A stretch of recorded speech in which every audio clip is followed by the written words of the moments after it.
Howdy, howdy, ho! Hello, everybody! Hello once again! How is everyone doing? You might have noticed that I got a little taller. But before I explain why, let me welcome you all to today's stream. That's right, once again we are on our daily Limbus Company Mirror Dungeon ID study and book reading. So I welcome you, whoever you are, wherever you're watching from, or whenever you're watching this stream.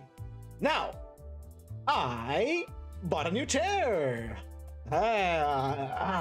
It's very good chair. My ass is in paradise right now. So, I'm very comfortable, I'm very loud. This chair is a little bit taller, so I am a little bit more on frame. My head kind of hits there. Hello, my says. Hello, Dostoyevsky. How are you all doing? And that's right, it is ammo time. Gun, bullet, violence, now. Now, before we begin, this was a recommendation.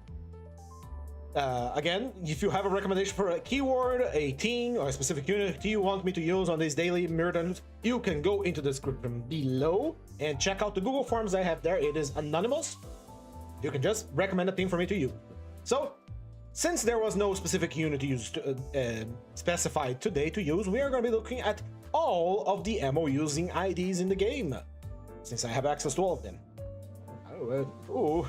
Anyway, let's get started then. I'm eating a piece of cake here, so sometimes you'll see me, taking a little bite out of it, but no. Let's begin.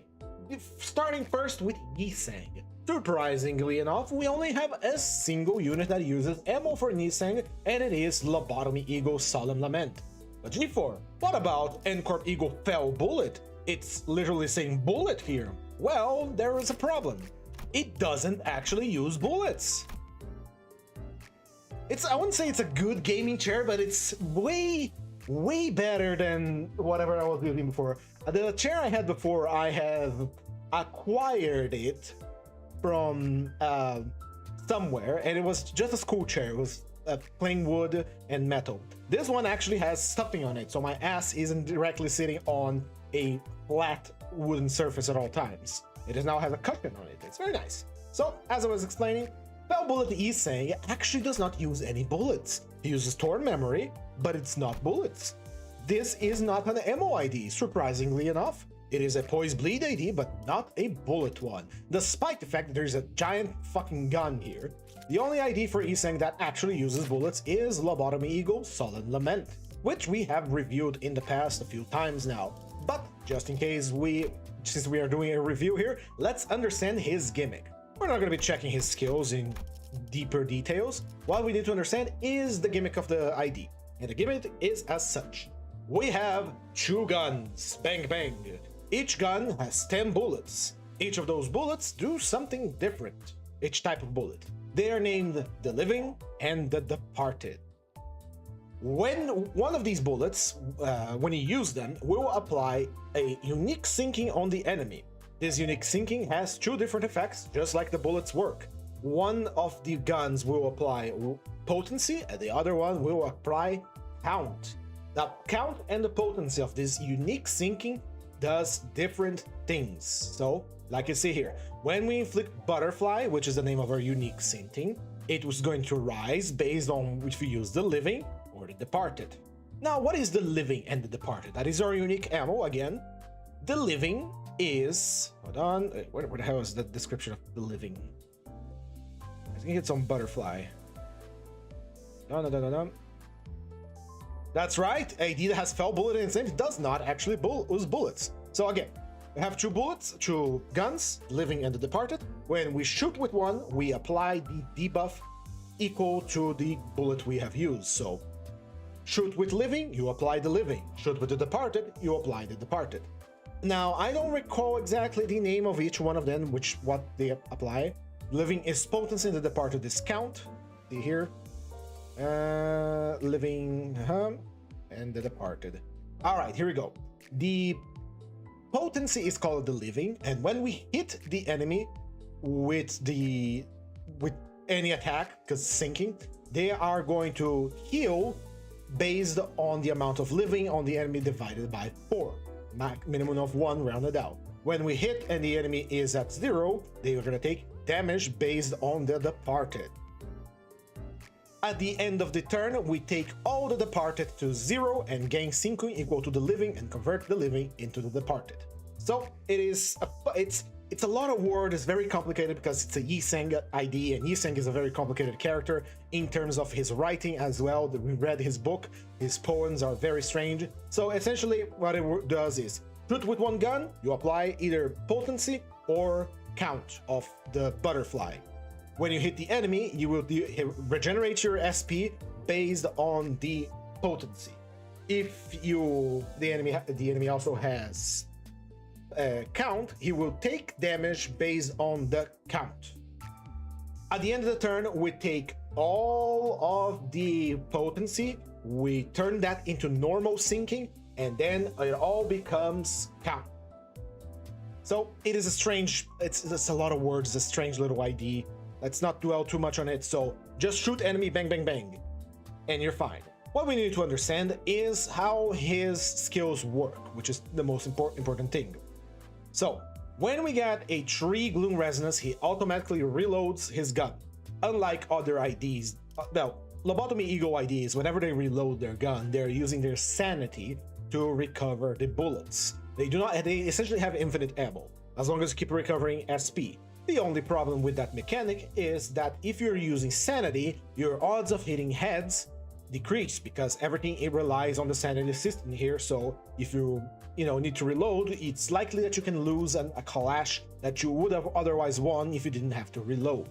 He automatically reloads when he does we have a tree gloom resonance, and reloads costs sanity based on how much ammo you consume. So the more bullets you spend, the more sanity you're gonna have to spend to reload the gun.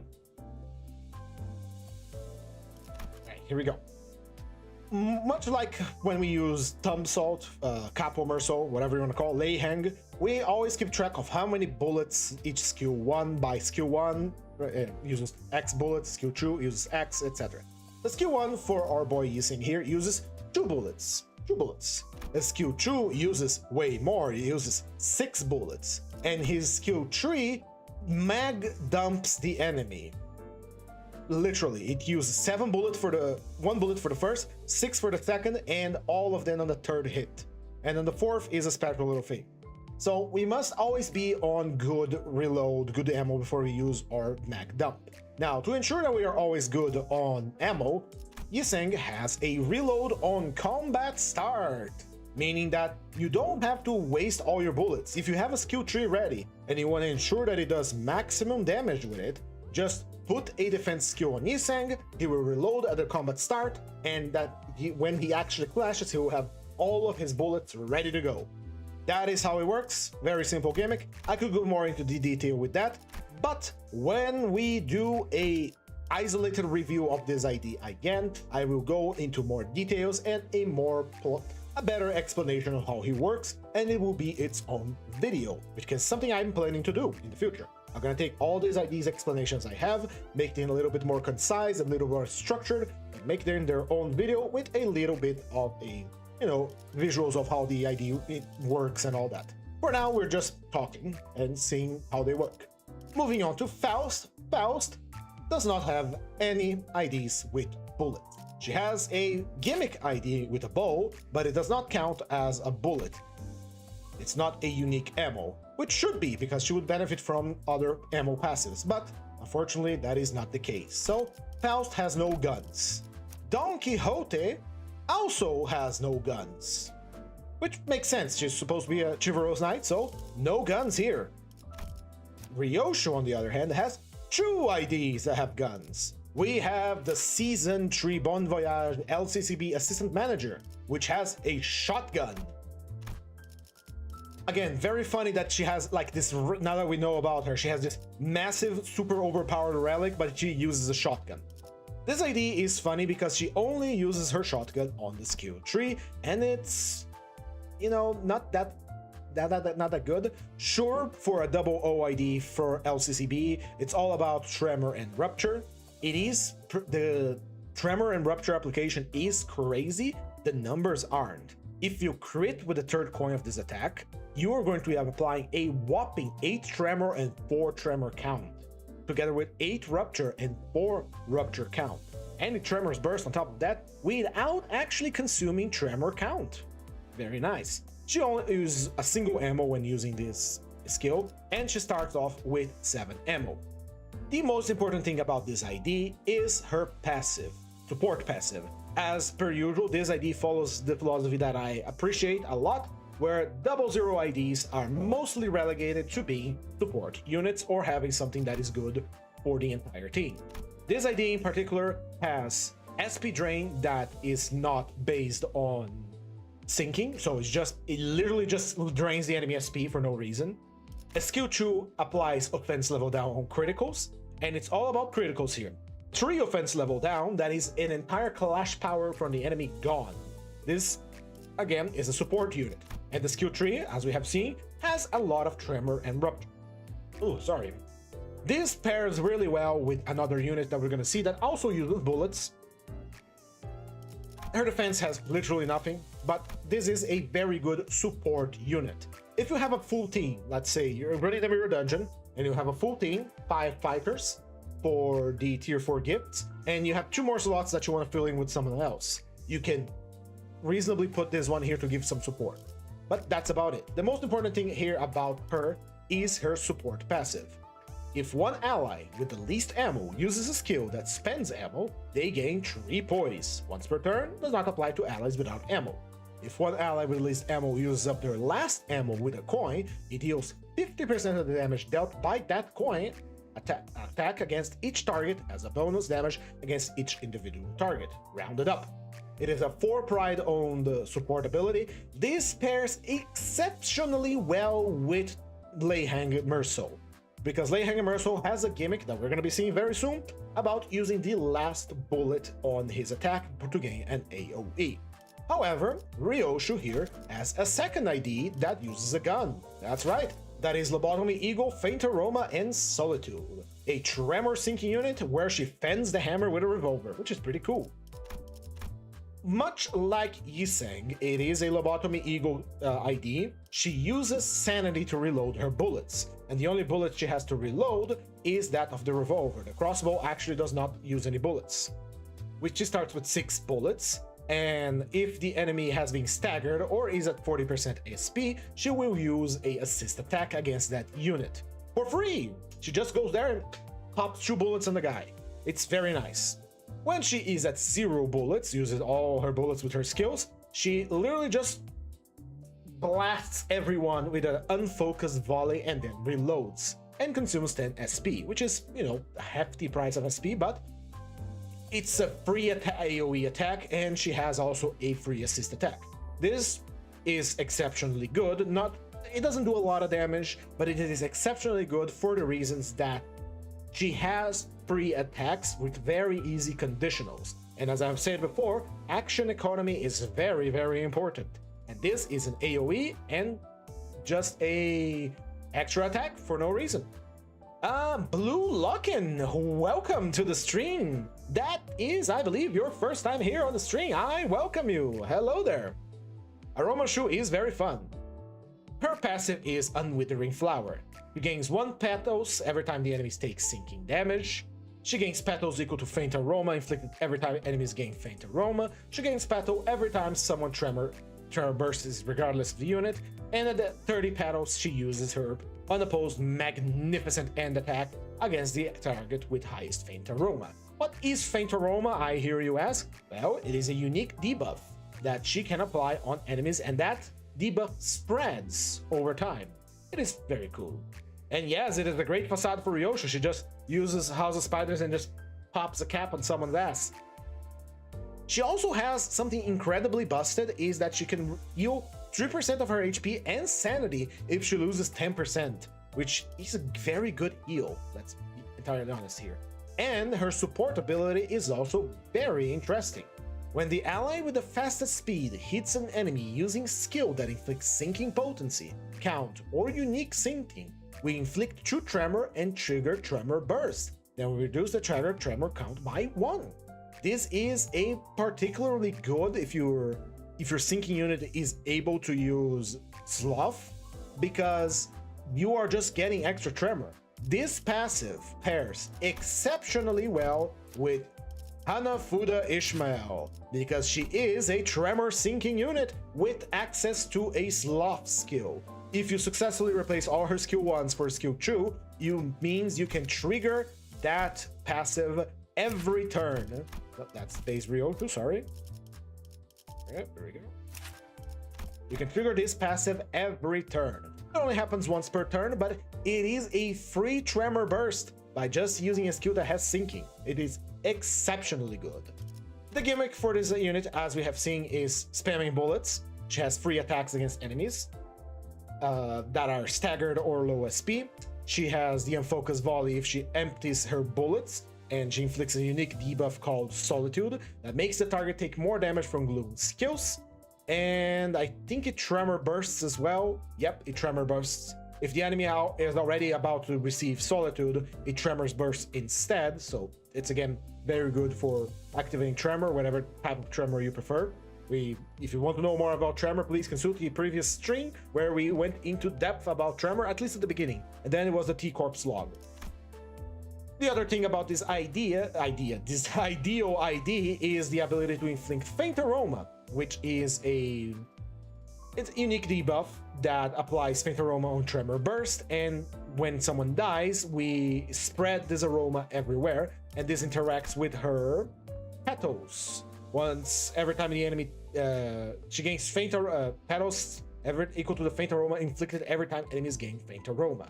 So she naturally builds up these petals. This is one of those effects that is largely out of your control. It's just going to happen. You can't really rely on it unless you really want to have a headache or you really want to keep track of it, but I wouldn't recommend it. It just will happen naturally, especially since you don't have a control when it will happen. It will happen, you know? Once she has 30 plus, she just uses the skill, so you don't really have much of a choice here, and it's completely out of your hands. And so we have Magnificent End, which, you know, applies Tremor, Tremor Burst, etc, etc. She doesn't need to reload, she reloads automatically, and she has an extremely powerful evade. Her evade not only gains her 10 petals, remember, once you have 30 petals, she will use her skill regardless of your consent. So if you look at her and she has 20 petals and you pop an evade, she will use that skill that turn. So I retract a little bit of what I said. You have a little bit of degree of control when Magnificent End pops, but the most important thing is, at the end of the turn, we gain True Fragile and 2 attack power up. I love having +2 on all my attacks absolutely for free. Well, not exactly, but you know, she has ability to, you know, recover some health by getting hit, so it's not really a big problem. Of course, we are going to be using this ID for Bullet today because, you know, Bullet, it's funny. Let's use Red Eyes with Contempt All. Oh, that's it. Forgot to equip on Yiseng the Eagles as well. Put Sin Shower, put Bullet, because Bullet, and for match flame. Moving on to Mercel, we have 2 excellent choices for Mercel. Mercel is the greatest gun user, I think, in Limbus Company. Well, maybe, you know, Honglu and Heathcliff, but he's a very strong contender. We're gonna look first at Lei Hang. Ah, yes. I love this ID. I absolutely adore using this ID, especially when you have Sinclair to give him support. We all know and love Lei Hang. Lei Hang is great. Not much to say here, but let's learn his gimmick together. His gimmick is surprisingly simple. But before we progress, we need something. We need him. We need him to show up here. And he is going to be here right now. A little bit off screen, Lei Hang. There we go. He got his big cigar up. Right. Lei Hang. Let's begin. At the start of the fight, we are going to start with 12 bullets. It is very important to understand why we have 12 bullets. And when we reload, we change over to Savage Tiger Mark, which only gives us 8. Every time he uses an attack that uses bullet, he will inflict burn and burn count. If he does not have bullet, he no longer inflicts burn. So basically, once he runs out of bullets, he's a tremor unit and only a tremor unit. If we use a defense skill at the beginning of the round, he will instantly reload to his stronger bullet, the Savage Tiger Mark. Essentially, you are throwing bullets away, and we do not want that to happen. Once he uses the enters Savage Tiger Mark round, he will gain Chantu Star, which is his unique buff, giving him more speed, dealing more damage based on the speed difference against targets, dealing more tremor, and if we used more than 8 Savage Tiger Mark, it turns into Shin Chantu Star. Shin Chantu Star is basically a stronger version of Chantu Star, which includes more tremor, more damage, more speed, and it is permanent. We gain the Chantu Star only when we reload to Savage Tiger Mark. But if we have used more than 8 bullets when we reload, it instantly becomes the stronger version. So you are, let's say, you are encouraged to use at least 8 bullets of the normal Tiger Mark before you go into Savage Tiger Mark to gain the stronger buff. Now, when you spend the last of your Savage Tiger Mark bullets, the skill that is going to use the last bullet gains 2 attack weight. It becomes an AoE. This is important to know because of course we want Savage Tiger Slayer Perfect Flurry of Blades to become an AoE. It does not become an AoE otherwise if you're not using the last bullet with that particular skill. And once he is completely out of bullets, he gains a debuff, well, buff debuff, called Overheat. Overheat increases his speed even further, which interacts with Shin Chantu Star and Chantu Star, which increases your damage based on the speed difference against the target. And, like I said, this is a buff and a debuff. This makes you lose Clash Power based on the cumulative number of Tiger Mark and Savage Tiger Mark rounds spent divided by 2 to a maximum of 10. That's right, if you use a lot of bullets, which you should be, you will lose 10 Clash Power once you're out of bullets. Second, sorry, there's something here. But like I said, it is a buff debuff.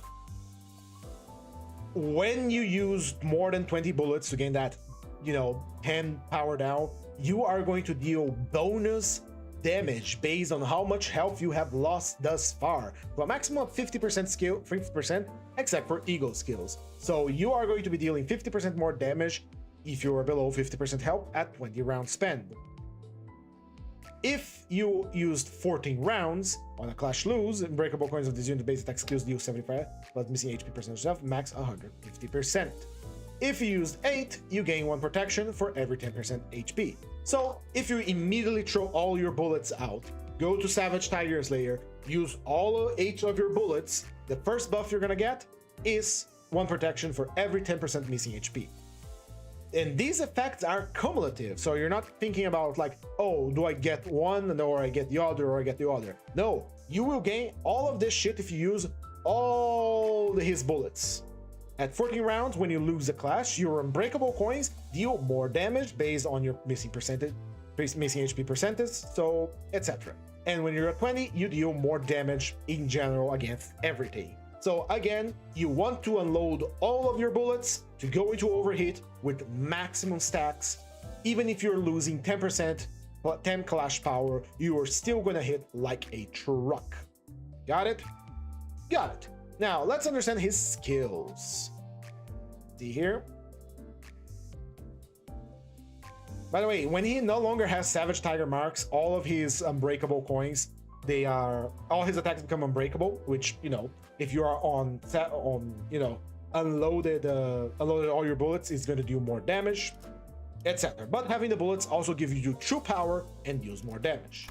Skill 1 uses 1 bullet. Skill 2 uses 2 bullets. Skill 3 uses 3 bullets. Even the Savage Tiger Slayer only uses 3 bullets. So as long as you keep in mind 1, 2, 3, you can count how many bullets he's going to use in a turn, assuming he uses all coins, before you finish the fight. Now, one thing he has is a clashable counter called I'm Burning Up, which is something I need to confirm right now about combat, that I am not sure.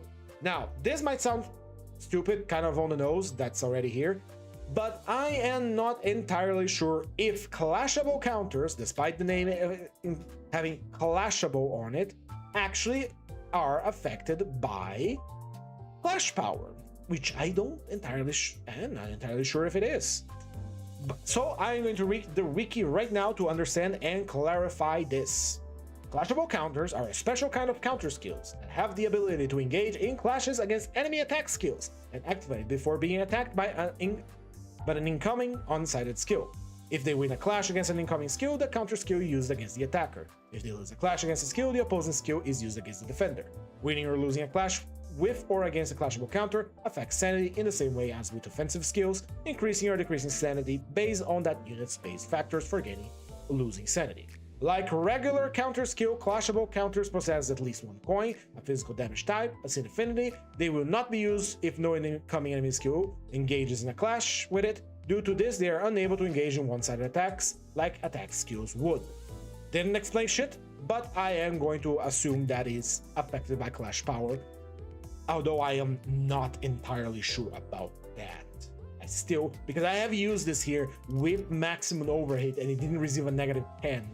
This would roll a 448, that's 5, that is 13, plus final power for every 4 burn charm on the main target, maximum 2. This can roll a 15, and clash power plus 2 if you're at 0.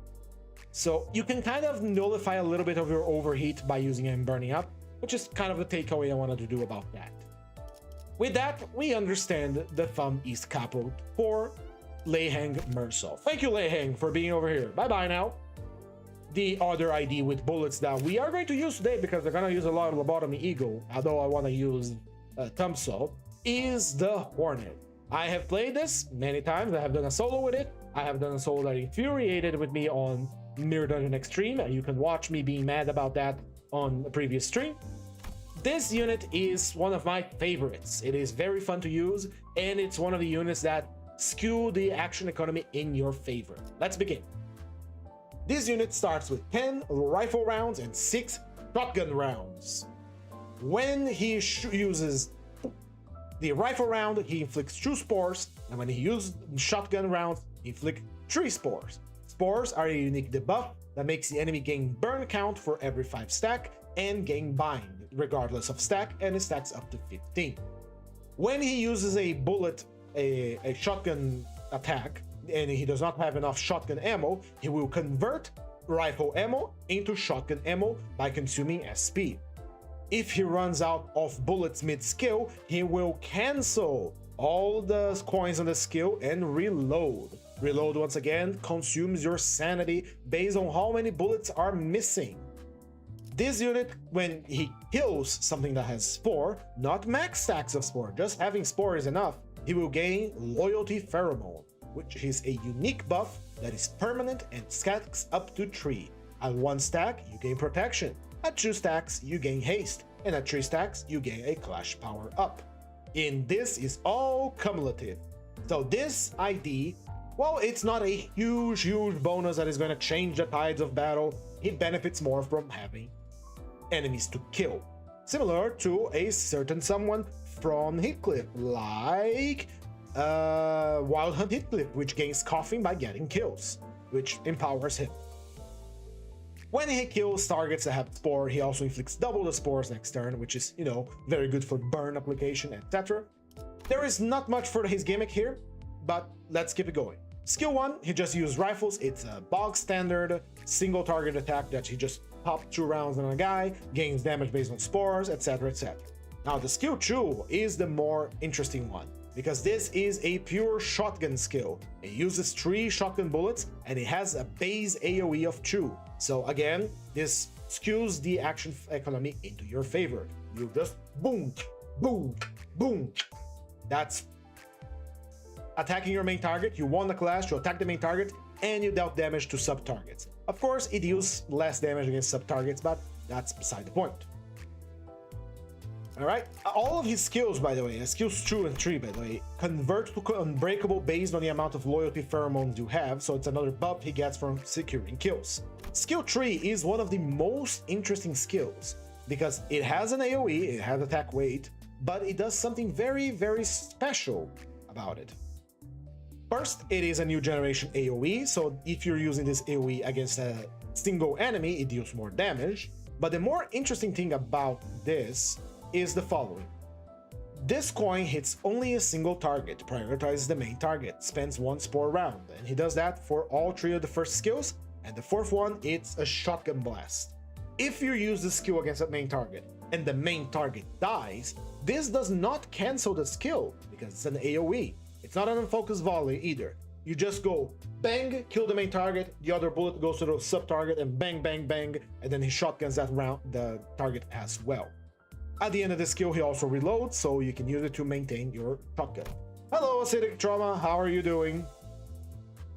And his evade has a healing 10 HP per turn that is empowered by the amount of loyalty pheromones you have. Again, you gain those by killing targets that have spore.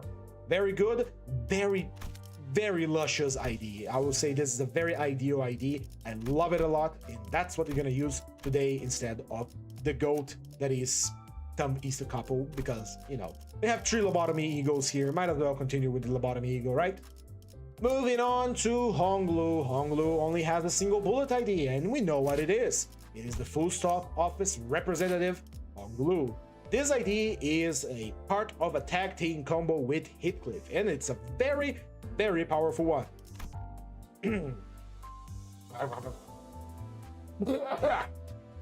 Something in my throat. For starters, this ID has a lot of ammo. Let's look at its passive. It can, when flipping a consumes ammo. Where is this ammo total?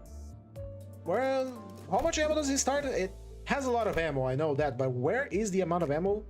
It's not telling us. Interesting. It's not telling how many ammo, but that doesn't matter. This ID, unlike a lot of bullet IDs, which can't reload, if he runs out of ammo, he'll just go into melee attack and just start slashing things. He has a sword, as you know, he can do that.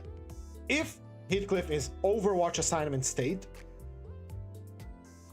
or has been deployed as a backup unit, Honglu's skill 2 and skill 3 become empowered, meaning that when Heathcliff is on the field, he will be able to use the combo with his attacks skill 2 and skill 3, and we're gonna see that in just a moment. Skill 1, just a bog standard take the shot. It attacks 3 times, spends 1 ammo for each of them, nothing special. And we have melee support. Melee support is something that Heathcliff can trigger. When Heathcliff uses his evade and his passive is active, I'm fairly sure, Honglu will rush to his aid and use this attack as an unopposed attack against the guy that attacked Heathcliff. Again, action economy, very, very good. And it's not a weak attack either. His skill 2, now, here we get the meaty potatoes of these full stop office combo. It gains ammo for base power for every ammo that are about to be used by this skill, and it spends up to 3 ammo, so we can get 3 more base power on this. And if the full stop office Heathcliff is here, he has a 25% chance per resonance of the highest resonance to activate Target Spotted. Target Spotted forces Heathcliff to use his skill 2 against the same target that Honglu attacked. It is literally a tag team combo. You use your skill 2 on a target, bam, bam, bam, pop 3 caps on that guy, and then Heathcliff's coming with a sniper rifle, and bang! That's an additional attack for you. It also debuffs the enemy with bind and attack power down. If Heathcliff is a backup unit, we add a 4th and final coin to this attack that is unbreakable. And if we lose the clash, it gains final power, so that attack gains some, you know, some zest to it, some punch to it. And again, it's exactly the same as the other attack, but it has a 4th coin.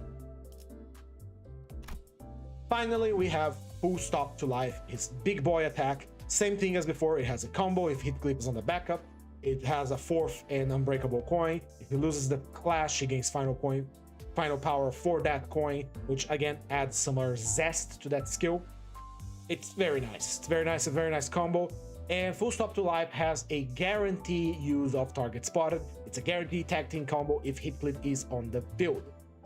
It also gains base power for every ammo about to be spent by this, you know, skill, which is again maximum of 3. And finally, but certainly not least, is that he has the ability to reload his gun once per turn, once per encounter, sorry. When he is completely out of ammo and you use your defense skill, it becomes a clashable counter that reloads him once per encounter. Very simple ID, there's not much gimmick here, just target the enemy with a skill 2 or skill 3 and he will do great. It is a poise unit, so deals good damage. Let's get equip some eagles just for the sake of having eagles equipped, and move on to Heathcliff. But for that, not great, and just quit doing voice acting for a friend because the set out range started. That's a shame. That is a bloody shame. Now, Heathcliff only has one bullet ID, and that is the full stop office fixer. Full stop office fixer is a funny one. When the encounter starts, he immediately gains 3 Pierce power up. Of course, all of his attacks are Pierce, so just 3 power. When his unit enters the encounter, he gains 1 very special bullet. Ammo Atelier Logic, once per encounter, and you cannot get more ammo out of this in any way. You only have 1 per combat. If this unit does not have any remaining ammo of any kind, he activates Overwatch Assignment, which is something that, recovers a step per stagger on retreat from the encounter. He just fucks off and gives his slots to the next unit that takes his place. It's literally just fuck off, I'm out of bullets, I'm staggered, bye-bye. If this unit is substituted in or is rejoining after Overwatch Assignment, he gains max Concentration Sniper, 3 Pierce power up, and he reloads. Now, this is exceptional because you're never gonna get to use it. Because unfortunately, we do not have many units that fucks off from combat to substitute you in unless someone dies. Which is always a possibility, but preferably we don't want that to happen. Not that we're gonna let it happen, but it is an ability to reload your bullets, except for the Atelier Logic one, because again, you only get 1, but still, very nice. At Pride Resonance, he gains haste based on the poison self to a maximum of 2.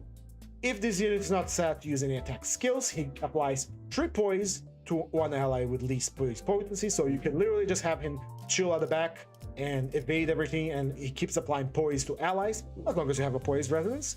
And if this unit did not use any attack skills, excluding target spotted, he gains 10 poise and 1 pierce power up next turn. This is alluding to the fact that you should never, ever use his skill 1. Since you have a very limited amount of bullets with his ID, and they are very powerful for his skill 2 and 3, you never ever want to use Return Fire that dump 3 bullets on the enemy. This is a useless skill. We do not use this skill, we will forget it exists. Skill 2, Headshot. This one is the good one. If it were faster, it deals lots of damage, it uses a single bullet, it's a single coin one, it inflicts Pierce Fragility, 2 of them, up to 3 actually. Up to 2, sorry, because of crit, and it deals more damage than a critical. You are going to be seeing this skill a lot, because this is the skill that activates whenever the Honglu identity, full stop Honglu, activates target spotted. And then we have the skill 3, going for the bullseye. If we have the very special bullet, we use the enhanced version instead. But otherwise, we are going to be consuming Concentration Sniper on itself to gain lots of poise and deal lots of damage. This skill is incredibly powerful, because it deals damage based on the enemy pierce resistance, so it can deal an absurd amount of damage. And then we have the big boy bullet. Ah yes, the big boy bullet. The big boy bullet is phenomenal. I'm not gonna go over all the numbers here for the big boy bullet, but just rest assured, if you have enough concentration sniper that stacks up to 4, and you use the big boy bullet, someone is going to die. I'm learning how to wait when I try to do a solo look excavation fight, but I actually lost to level 1 enemies with a 60 full stop Heathcliff. Crazy, yeah. So, big boy bullet, very powerful. He has a evade called Combat Poise. When if he has 0 ammo, he was taking cover instead. If he uses the enemy, Honglu will rush to his side to help him because he's a pretty princess right now. And he gains 1 concentration sniper, allowing you to jumpstart his big boy bullet. And, taking cover is when he's out of bullets. It just gives him more concentration sniper. It's simple as that. It's a clashable guard. So that is the unit we're going to be using because we don't have any other, bullet unit. Fell Bullet is a eagle that allows you to recover some ammo, which is there if you crit kill with it. So that's the way you can extend the duration of this unit on the field when he runs out of ammo. Hopefully that will never happen, but still very nice. Moving on to Ishmael. Ishmael only has a singular ID that has bullets, but it is a okay ID. I will say that much. This is a season 1 ID, so don't expect crazy things for her. But much like Ryoshu LCB, the tremor application and the rupture application for Ishmael is crazy. Let's take a look at that. Again, if you're running a tremor or a rupture team, this is an excellent support unit to have on the field if you don't have anyone else to field in her place. I still would recommend just having the units have more slots, but that's beside the point. Her skill tree is able to inflict a whopping 8 rupture potency with 4 rupture count, which technically will become 3 rupture count because that's 2 rupture count, sorry, because it has, multiple things. So she's gonna shoot, bang, tremor burst. Second attack, shoot, bang, 4 rupture potency, 2 rupture count. Third skill, bang, we apply rupture count, we apply rupture potency, but we consume a rupture count, so she has 3, the enemy has 3 rupture count, and bang. Fourth skill, another rupture count consumed, the enemy has now 8 rupture potency, 2 rupture count, and 5 fragile. 5 fragile is 50% more damage. If you can get this unit to be fast, either through eagles or the enemies being slow, and be the first one to attack an enemy, you can guarantee a meaty extra damage with that skill tree. The only problem is that this unit is slow as molasses. That's the only problem. You are counting on her being faster because this fragile applies on the very first turn. Now, she doesn't have a passive, really. It's one tremor on a resonance. It's okay. And she does give more guard skill final power, which is garbage as well. Sorry, guard kind of sucks unless it's a clashable guard or something like Rodian against Dietzi Rodian against a shit ton of shield. This is garbage. Skill 1 inflicts 3 paralyze, which is insanely good, and it's this turn paralyzed as well. And skill 2 applies attack power down and a shit ton of tremor. Again, this is a support unit. Very good support unit.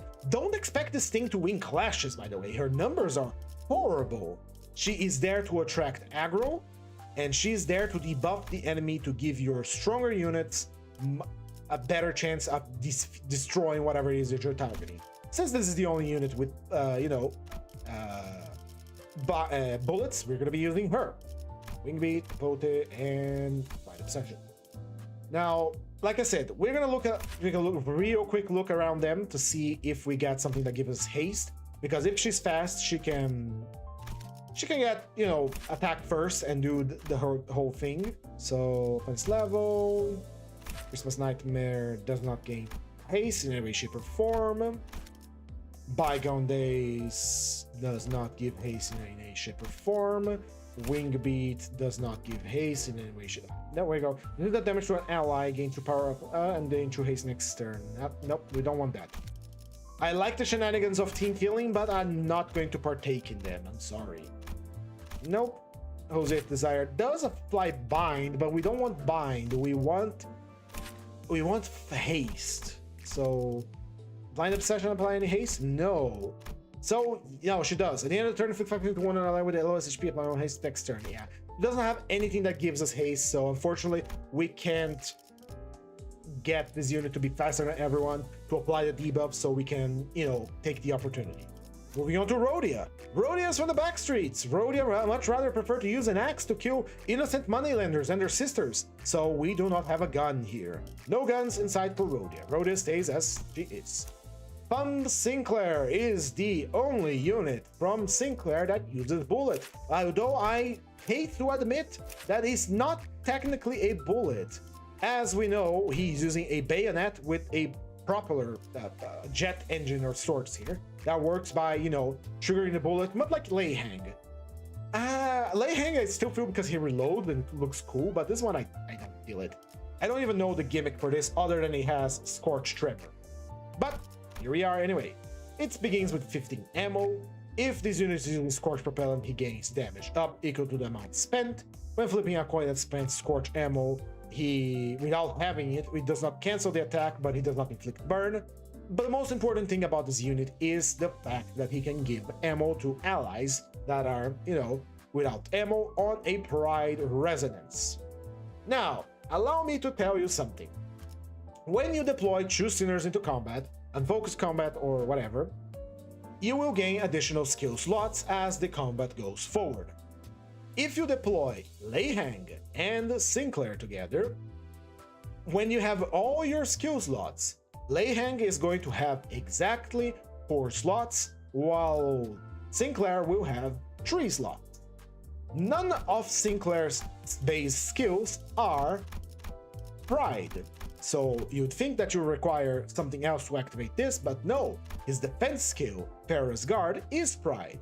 If you have exactly 3 slots and you need 3 Pride Resonance to activate your passive, and your passive is giving half your ammo to your ally that has no ammo, you kind of see where I'm going with this. You go with Lei Hang Merceau, you fight, you use all of your bullets, you bang, bang, bang, bang, bang, reload, bang, bang, bang, bang, bang, and you go into overheat mode. Good, you want to be on overheat mode to get that sweet extra damage up. But let's say I want to do another Savage Tiger Slayer with an AoE. So I have Sinclair here, use 3 defense skills in a row. He will take his ammo, give to Thumb Salt, Lei Hang. He will reload his gun with Savage Tiger Mark rounds, and he can do another Savage Tiger Slayer with an AoE. That's the gimmick between these 2 IDs. He literally just exists to give ammo to Lei Hang. That is all that he does. He is, by definition, my definition of my heart, and I can feel it on my bones, a spiritual 00 ID, because he's not very good. The only way that he can use bullets is with his skill tree, where he burns through 3 of them, and he starts again with 15. So that is all there is to say about Tom Sinclair. He technically passes the test here for being a bullet ID, so I guess I have to deploy him. Moving on to Otis. Otis, despite having a gunblade, only has a single ID with a bullet gun. It is LCA Ujet Vanguard Team Tree Leader, which we have used before because it is a fun ID. Also one ID that is a Tremor Sinking ID that can activate the passive for Aroma Ryoshu quite consistently because she has a skill 2 that is Sloth. There is not much of a gimmick here. She is sinking, she is Tremor, and she applies unique sinking that makes the enemy take more damage from Sloth and Gloom. And if she has a resonance of 3 Gloom, she gains the Ujet Vanguard, which empowers her skills. There's really not a lot to talk about here. She gains Clash Power when she has Ujet Vanguard, and she deals more damage, and she reloads a lot. She reloads 5 times per turn, but the only skill that uses bullets is her skill tree, so yeah, she uses a lot. She literally just used bullets on her skill tree, so that's the point here. Yeah, she's not gonna run out of bullets anytime soon. I don't think we ever ran out of bullets when we were using her in a solo, so who ID? Otis is here too. Otis is here too. Now, G4, hold on, G4, hold on. What do you mean? Otis has only 1 bullet ID? What about Lobotomy Eagle Magic Bullet? It says Magic Bullet here. Unfortunately, this is not a bullet ID. As much as I would love to use her because her gimmick is fun as hell, she does not use any bullet. She gains magic bullets, which is essentially just charge, special charge. But she does not have bullets, much like, say, Fell Bullet Yiseng, despite saying Fell Bullet does not actually use ammo. So yeah, unfortunately, you don't pass Lobotomy Magic Bullet. I love you, but sorry, no.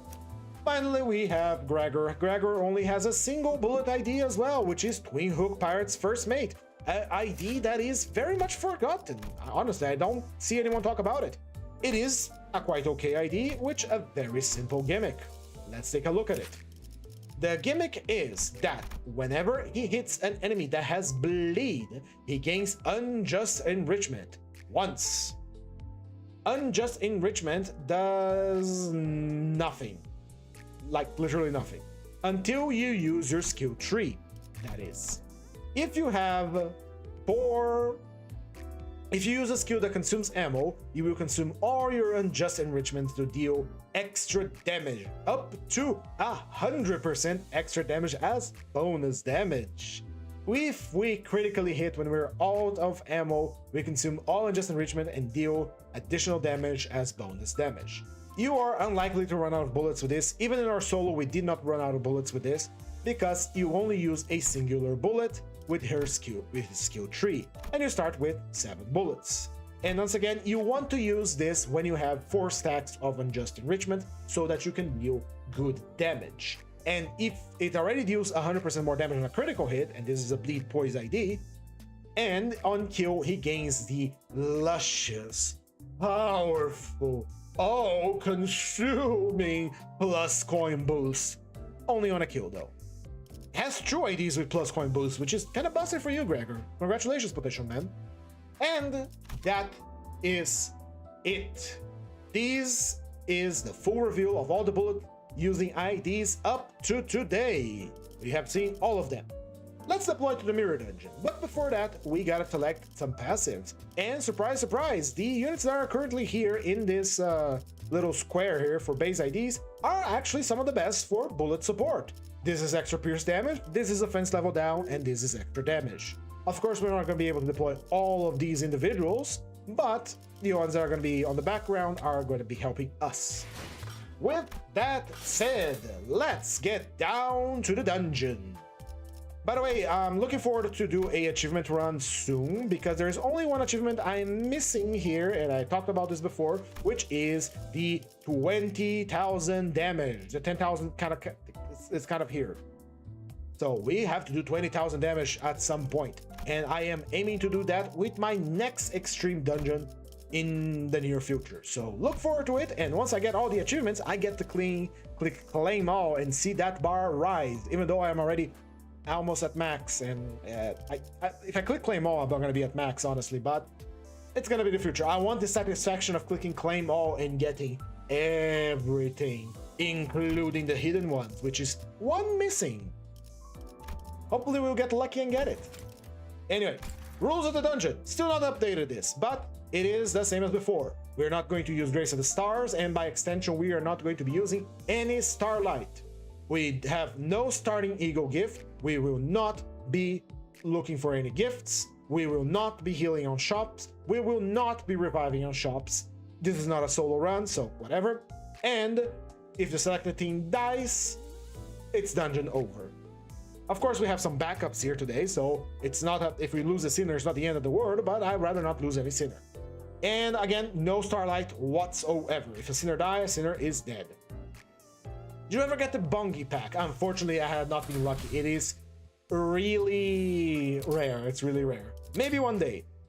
So again, no gift selection, no gift search, and we don't get to reroll packs on the dungeon. Whatever the game decides to give to me as a dungeon of the day, we are not going to use. Let's see. All right. We have a good selection here today. G4, if you're a Limbus unit, what keywords do you have? Tremor Bleed. Tremor Bleed or Poise Bleed?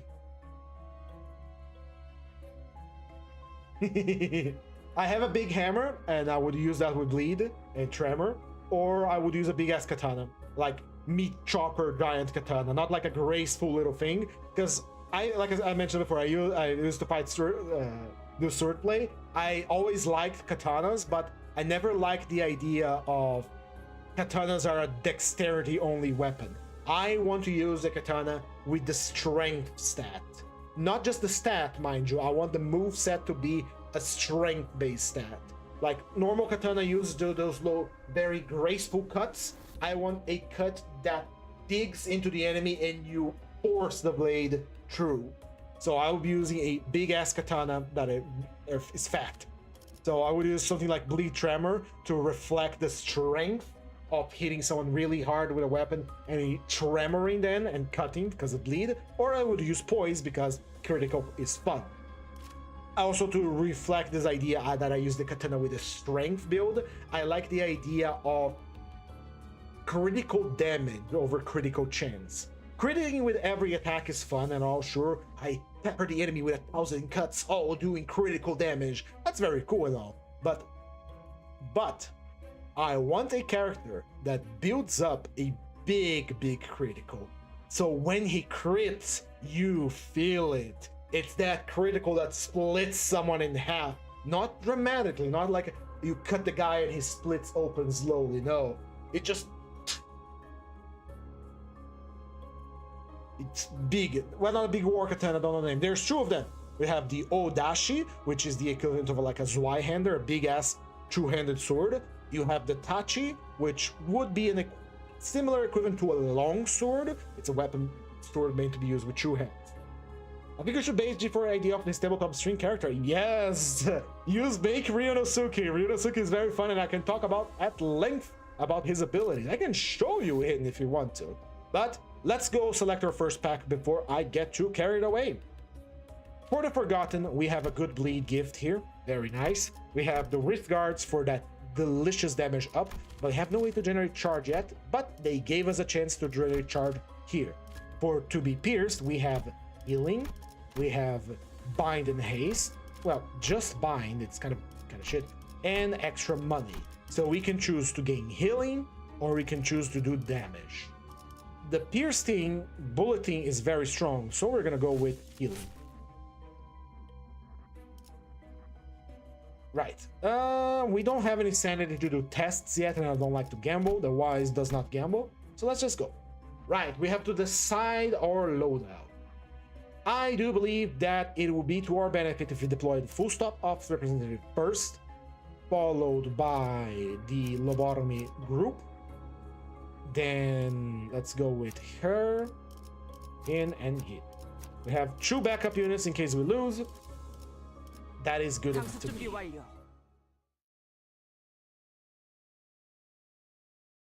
I do want to see your character one day, G4. I can show you. Give me a second. Let me open it up here. Just give me a second. I have a kit bash for him that I made with Limbus parts. So let me just open the tabletop here. 1 second and I will show you. Now that we're starting the dungeon proper. What did you dodge? We're starting with Pequod Town? What the fuck? This is an idea. Why is Pequod Town here? Well, whatever, we have more actions than them. Explain how he works. Oh.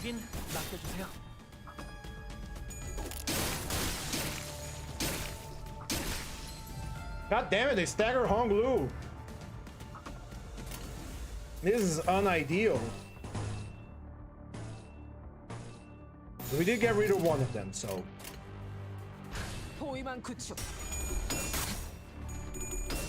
Lowland.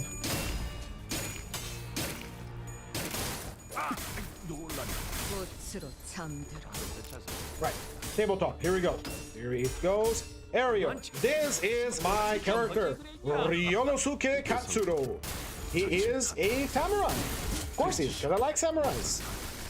He has a very cool backstory, which I'm not gonna go on too long. I'm just going to explain his kit to you guys. So, in the tabletop system here, we have something called an augmentation, which is basically your character's, perks, passives, your passive. This is my passive list. Ryunosuke has quite a hefty passive list. For starters, every time he wins a clash offensively, because you have defense, evade, and offensive clashes. Every time Ryunosuke wins a offensive clash, he gains 2 HP, 2 stagger. Because this is based on Library of Ruin, and we have stagger and health. Can I zoom this in? Yes, I can. So we have health and we have stagger. Stagger runs out, you get staggered. Same, you know what a stagger is. Not gonna explain it further than that. So every time Ryunosuke wins a offensive clash, he gains 2 HP and 2 ST. This is just to maintain his, HP rolling. And now he has all of this shit. This here is what makes him powerful. For starters, we have something called Poise bonus. Poise works a little differently here on the system than you might be used on Limbus Company. I will get to that when I get to that. But when Ryonosuke has 4 poise, he gains 1 base power to his attacks. When the enemy is bleeding, Ryonosuke gains another base power. And then he has something called Activate Strength and Bleed Vigor. When Ryonosuke has bleed, he gains power up to 3 at 6 bleed. So if he's bleeding, he gains power. If he's bleeding a lot, he gains a lot of power. Activate Strength is when Ryonosuke is losing low on health, he gains power. It goes 66 and then 33% based on your total health. So if he's very low on health, he gains up to 3 power, 2 or 1, depending on how much health he has. If all of these bonuses are active at the same time, that is 1, 2, and then 7, 8 power that he gains. He has to be poised, has to have poise, enemy has to be bleeding, he has to be bleeding, and he has to be a low health to maximize his power from his augmentation. However, he has negative effects as well. As his health goes down, he gains bind as well. So he becomes very reactive as he loses health. And this here makes basically on the first turn of combat, every time he attacks, he gains bleed, which is just to gain more bleed vigor. Now, how does poise work in this system is very simple. Poise only stacks up to 10.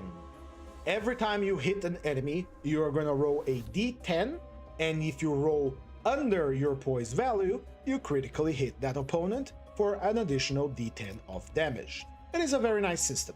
However, there is something called critical. Critical is the amount of d10s you're going to roll whenever you actually hit someone with poise. Critical cannot be obtained outside of skills. Skills is something we apply on top of our attack with our weapon with additional effects. Think of this like the passives we have seen in... Oh, not you, Leiheng. We have seen in the units for Limbus Company, right? His main skill is the core of this character. When he wins a clash with his skill 1, which is called Vacuum Slash, I don't know if you can see, he will gain true critical. This is basically 2 d10s on top of d10 that I roll whenever I hit someone with a critical hit.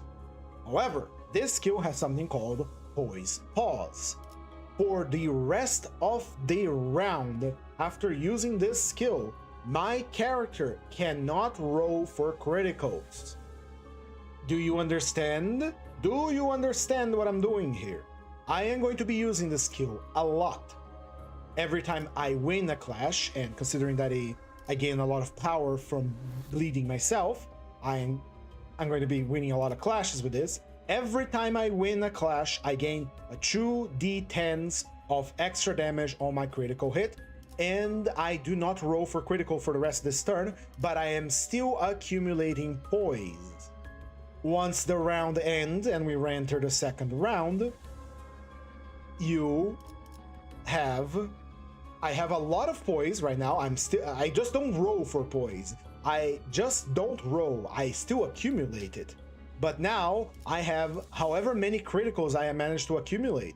So assuming that I'm like a 10 poise, which is a guaranteed critical hit, and sitting at a hefty amount of criticals, my next attack that hits the enemy is going to roll however many d10s I have accumulated as critical as extra damage. So if I hit you with a critical, you're going to feel it. You're going to really feel it. And I use it together with another skill that has something called Scattering Dance, which if I roll the critical with it, which, you know, is going to be pretty much guaranteed, it pauses the bleed on the enemy like Sanguine Desire Rhodia for 2 turns. So it is very, very fun. This is the basic of the character. He accumulates criticals to do a big attack that cleaves someone in half. This is my character in the tabletop. He even has his own character thing. 1 second, let me find it here. Here's how he looks. Look at this handsome boy. Let me just make him properly sized. God damn it. Look at this handsome boy. Yeah. This is the guy that deletes your entire health bar. Anyway, let's focus on Limbus, shall we? Which is what we're here for. We just did one fight, but why are we finding Pequod down on the first floor? Anyway, I love tabletop and I can't wait to play more. I had the same problem I had recently with the what to call it, refraction railway, where I played the refraction railway. I had a bomb-ass time with it. It was a lot of fun. And then I came back to the mirror dungeon and I was completely underwhelmed because it was not as fun. Oh, I actually can see what he says now. Ah, no, don't worry. I like yapping about this. I like yapping about it. It's really fun. The tabletop is incredibly fun. I love it. And I can yap about it for hours. Hell, if I had more time to play tabletop with my friends, I'd probably just make lots more tabletop streams. Because it is just so much fun, man. But the problem is that you require other people to be able to play it. And since we play it via voice chat, not by text, it limits a bit about people availability if people don't want to play it. We'll do that in the future. More tabletop stuff is always fun.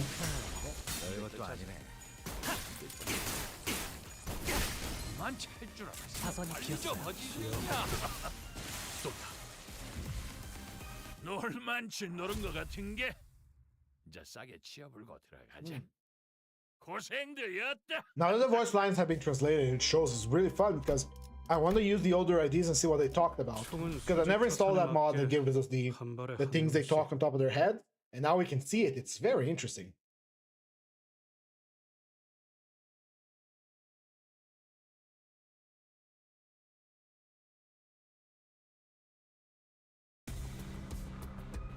Rose Penner Workshop comes back to haunt me, I see. Well, we are full ammo, might as well mag dump that guy. I should have avoided using the skill tree with Fire Grabber. He's gonna use a bullet for nothing.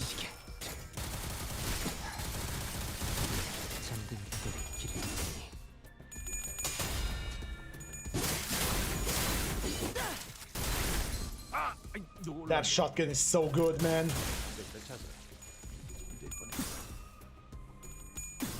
Anyway, so we're gonna see because I got a curious voice drummer exists and voice drummer, but it does exist. Really? What is it?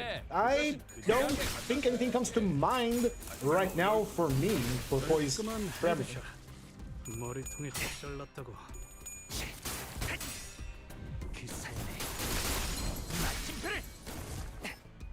Place the final full stop.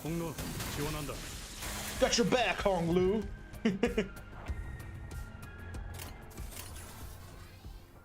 You know what? I want this guy gone. Heathcliff, delete him. Delete him right now.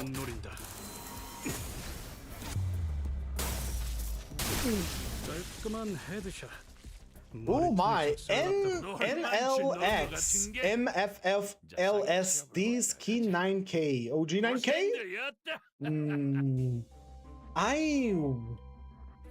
I don't know how to pronounce your name, my friend, but I welcome you to the stream. I'm going to call you K9K, so you can be together with OG 9K. Unless it is you, OG 9K, so I apologize, but I welcome you to the stream. Hello. All right, let's see the first shop what we have here. Oracle, Rags, Electrician Air, Dreaming Electric, Garbage.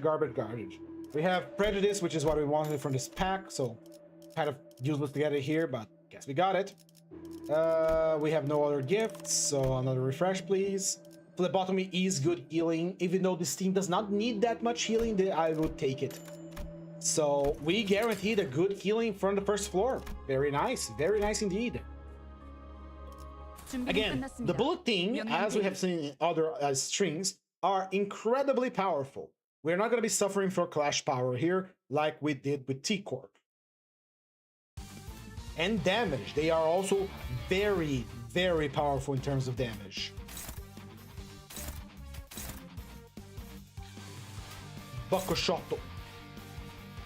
Ryoshu can do her big attack right now. You are full ammo, so you can mag dump someone. You need to hit someone that has bleed, and you are not using that skill on my watch.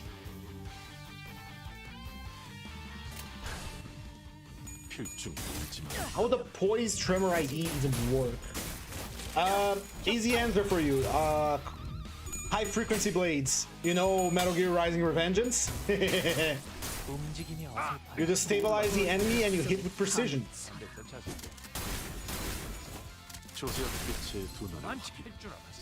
Hell, one of my characters in the tabletop uses tremor, but he's not tremor poise, but he uses tremor on a high frequency blade.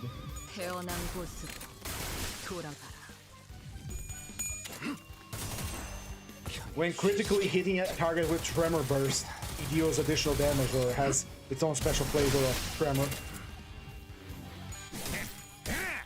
Deal pride damage based on pride, poison self, and tremor on the target.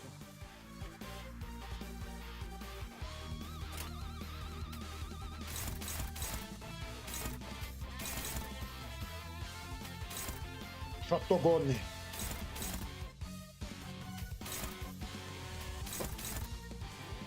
Easy peasy. Grab deleted. Ah, there's a bit of cake in my throat.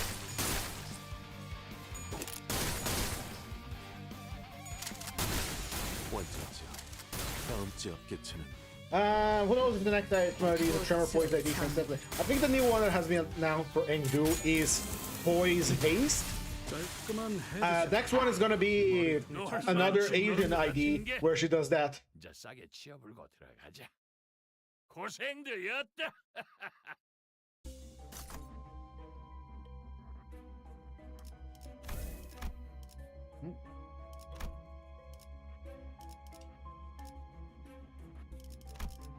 Right. How would you feel about the poise surplus gimmick? Kind of like how I worded it, it would make the crit feel like a crit. That's a good idea. A lot of IDs nowadays in Limbus itself have something like for every poise that you go at over 20, you deal more damage. I can still choose. That's good. All right, next floor we have Kaleidoscope, which actually we can use it. And we also have Cigarette Holder that is true power up at 5 poise. The other options aren't as good. Phantom Pain is very nice, extra damage and offense level up. But power is, you can't really compare. We're gonna go for Family Flowers. And since we have 3 Lobotomy Corporation's units, I put 4, 3. My pinky doesn't go very down, far very down. We have 3 Lobotomy Corporation IDs. We actually benefit from Kaleidoscope. So if you check House of Spiders Ryoshu skill 3, you will see that she has, for every poise above 20, she deals more damage. It's kind of like that. Like, it is a guaranteed critical at 20 poise. If you go beyond that, you're not getting anything out of it. But you just obliterate the guy harder. Very good, very nice here. Go on, Otis, use your bullets. Bang, bang, bang.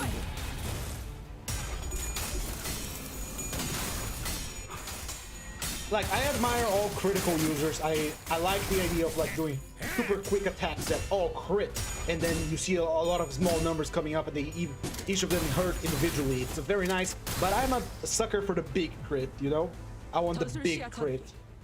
This is something I really enjoy about Limbus, because usually I am very, very anti-damage numbers.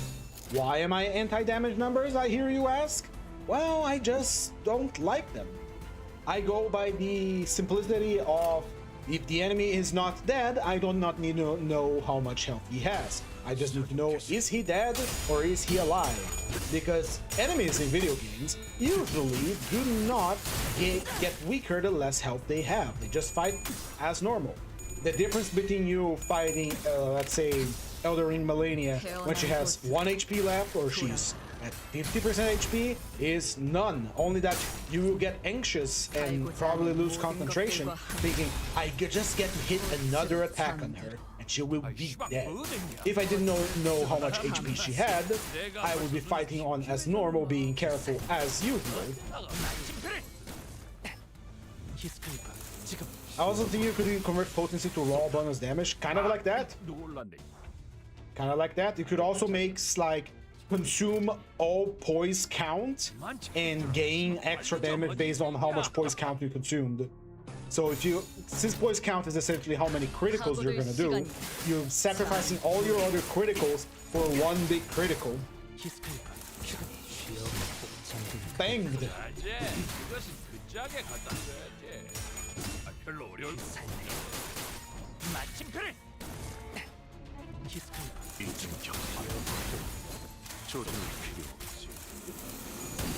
깔끔한 헤드샷. 머리통에 작살났다고.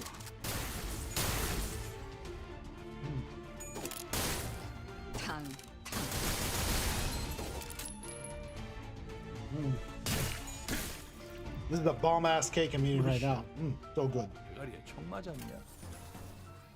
I want that guy gone. Delete him from me, Heathcliff. 한 점만 노린다.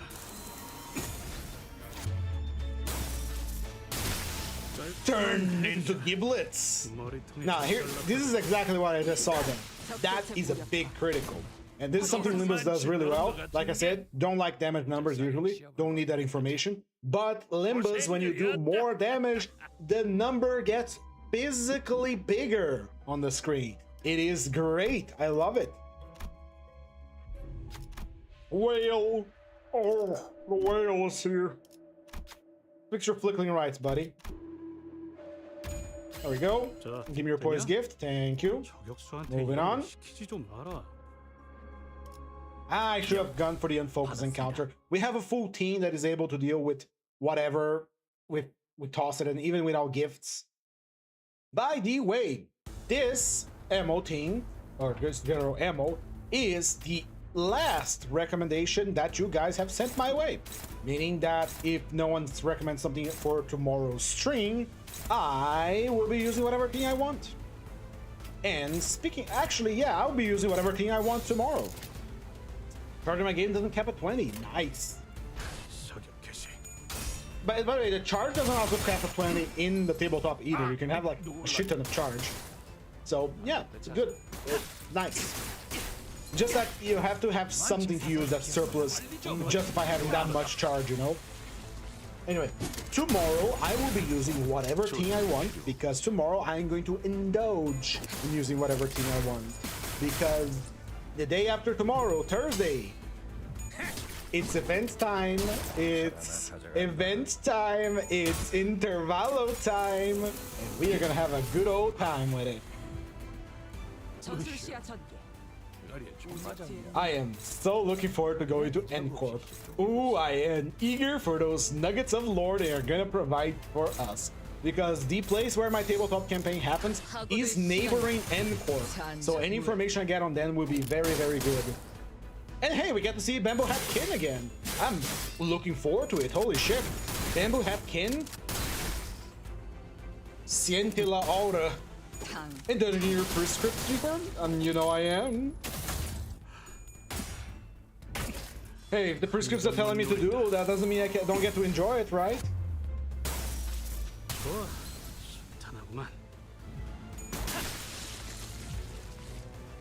The ball, just kill him.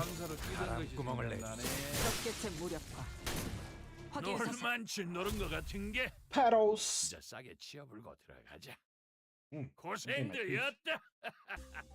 Thorny Path. This is actually a really good gift. If you have a team that has Lust, you can get to use Sinking as well. I really like having that with the Kurokumo clan or Blood Fiends. Because it activates if you have a Lust Resonance, so it's really good. By the way, today's stream was a little bit later than usual because I had a visit here. Very fun visit. My friend Vin came over. He was the one that was GMing one of the tabletops, so I had a really good time with him. Love the guy. Needs to sleep. Vin, if you're watching me right now, go to sleep. Ah, we're gonna have to evade.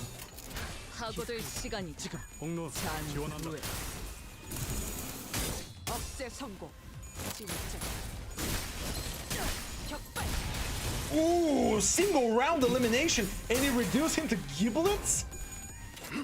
Jibber, what do you think of the boss pass? When is it to hit the attacker takes burn damage equal to special boss stat? Not 3 times your skill. It's a good gimmick.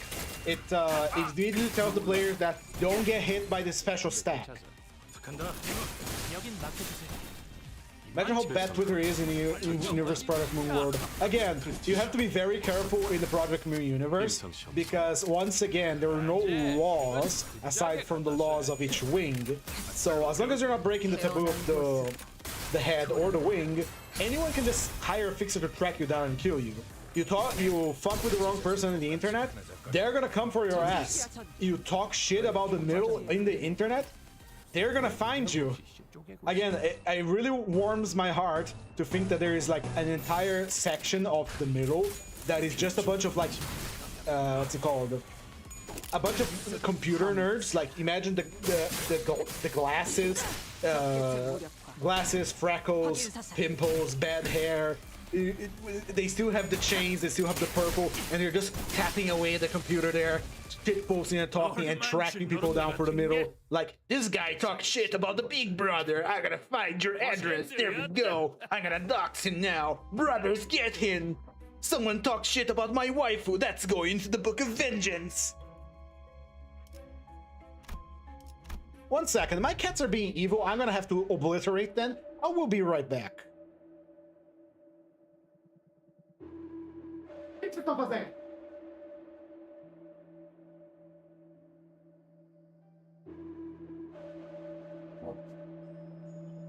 Sorry, cats have been obliterated.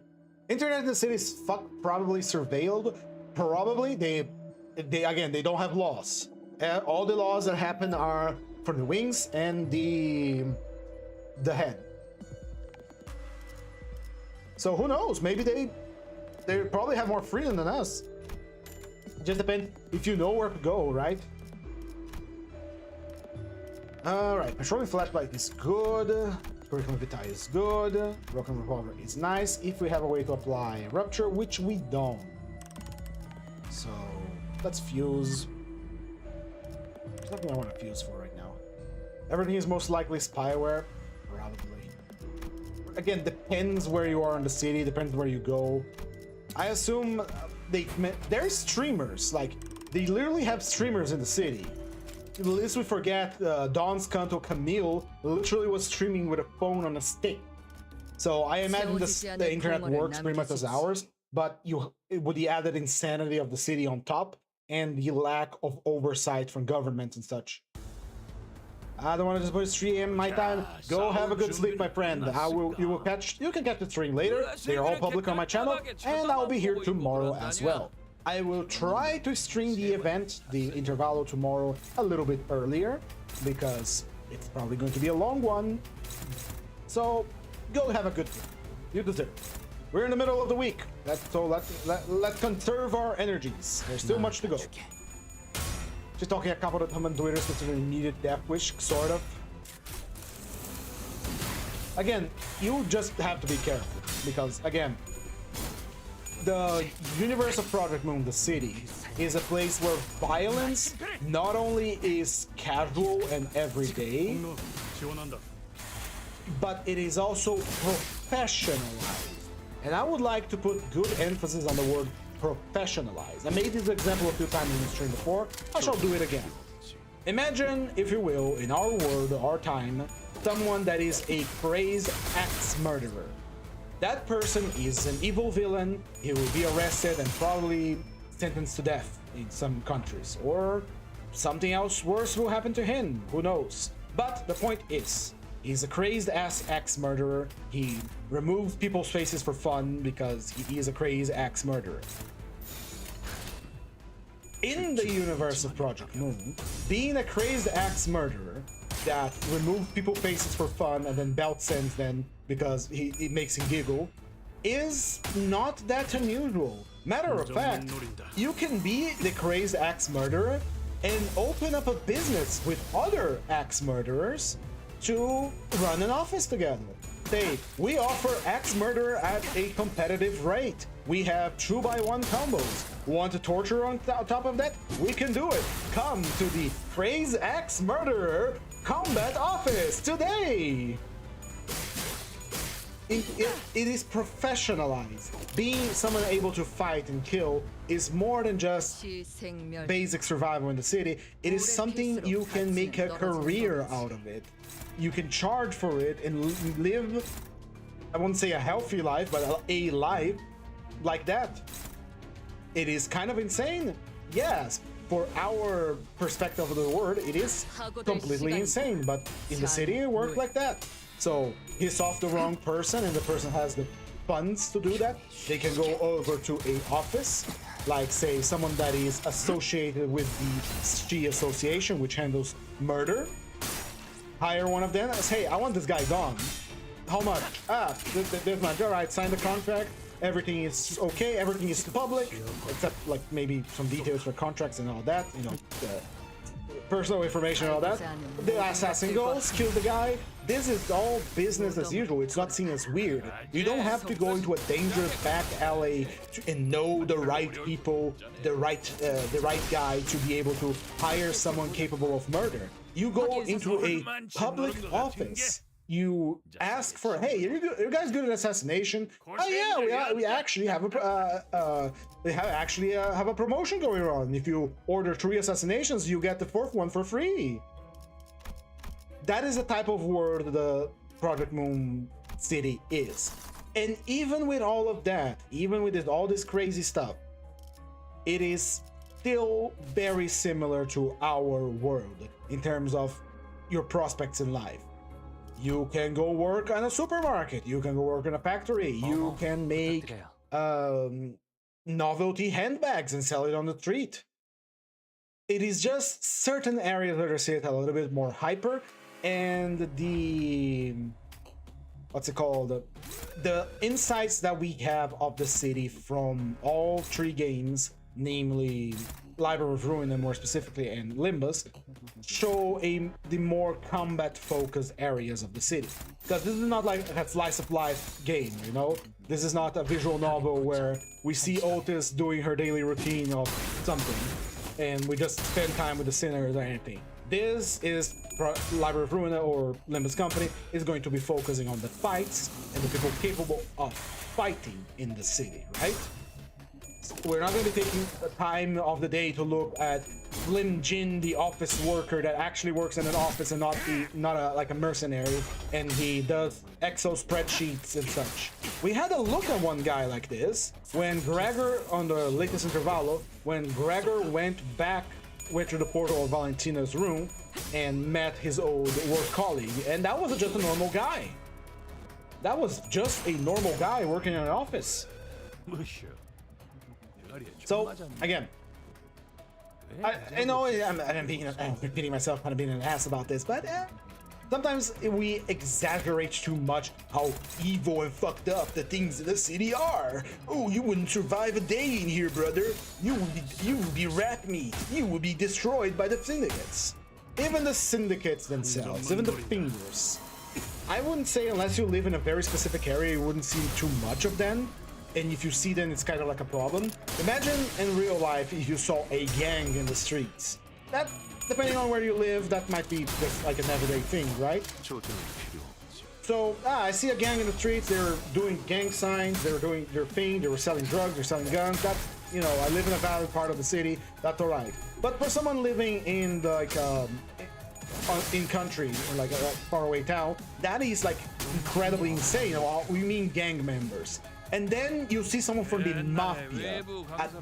That's a step above than just being, you know, these guys are gang members. No, we're talking about the mafia now. That's a little bit different. That's the same category I would put the fingers. In one side, you see a syndicate. You see a bunch of syndicate guys. These are just gang members, just guys going around doing petty crime or trying to get into something bigger. And then you have the actual organized crime, the big guys with money and big guns. That is the fingers. The fingers rarely make themselves known or appear in public like that. if they do, something is happening, something bad is happening. I think the fingers of the city are in the same category. They are 5 of them. They try to control the back streets. They are all incredibly powerful, but they also have a lot of underlings, as we've seen by the Kurokumo clan under the thumb, the pirates under the middle, etc. So it usually doesn't jump directly into finger is gonna get you, buddy. It usually, you know, they send their lower ranked allies after you. Let me give you an example. In the tabletop, this is just me extrapolating on stuff here. So, in the tabletop, our characters went to the outskirts and then we came back. One of our characters brought a gun from the outskirts that was very clearly breaking the head's rules about guns. Would this cause the head to materialize a claw to claw his ass? No, probably not. Maybe, I don't know. We don't have something to base this off, so I extrapolated that it goes something like this. The head, the beholders of the head, knows everything that is happening on the city. And as you may recall, I talked about this at one point, the head has a clause about gun laws that says, do not imagine a technology that would break the rules that came together with the handbook with your license. That leads me to believe that the head has such an absolute and complete surveillance of the city that they can also see your thoughts, because there is a rule that says do not imagine it. I think that I would take that pretty seriously. Which is, again, by not going to a tangent here, what makes them so interesting as, you know, a government in a cyberpunk dystopian setting. They have all this power, but they don't care what you're doing as long as you're not breaking the rules, you know? So our character went back with this illegal gun. The head, of course, being the head, instantly knew about it. Would they send a claw there? No, but they would notify the Tres Association, which is the association responsible for workshop technology. They would see, someone entered the city with illegal weapons. What do? We need to clear this up immediately. So let's say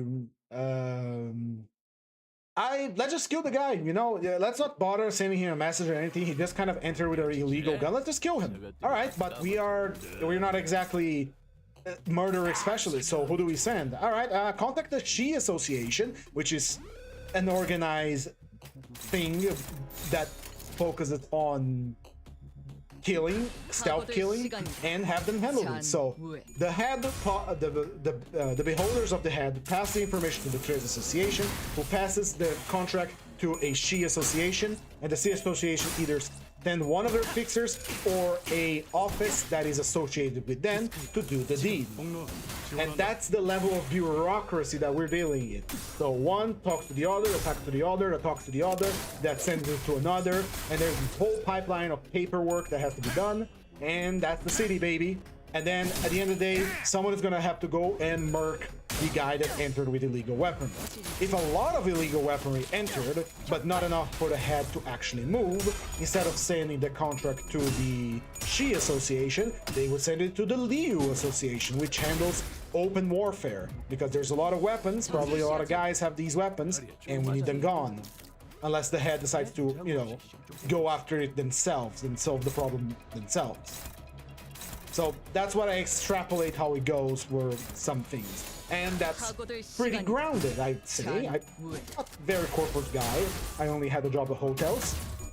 So I wouldn't dare say this is how it works, but I think it's a fair assumption that the bureaucracy and nepotism and all that shit that we hate for corporations is present in the higher layers as well. Unless it's something that the head absolutely must get it destroyed and gone immediately. They are probably going to keep track of it. Yes, they know everything that's happening, and they're gonna send someone to deal with it. Someone broke the taboo of clones, that is enough to send a claw immediately to destroy it. Non-humans in the city, claw time. An armed or two, depending on the situation. But a single, like, gun breach, I'll pass that somewhere else. It's not, like, it's probably going to cost less to send people to do that than to teleport a claw there or whatever. That's my assumption. Anyway, that's what I think how it goes. which is, again, I think it's a fair assumption. I could be wrong, but still. Going back to the whole thing that started this debacle here is the fact that life in the city can be pretty normal, even equal to our life in the modern world. It really just depends on where you live.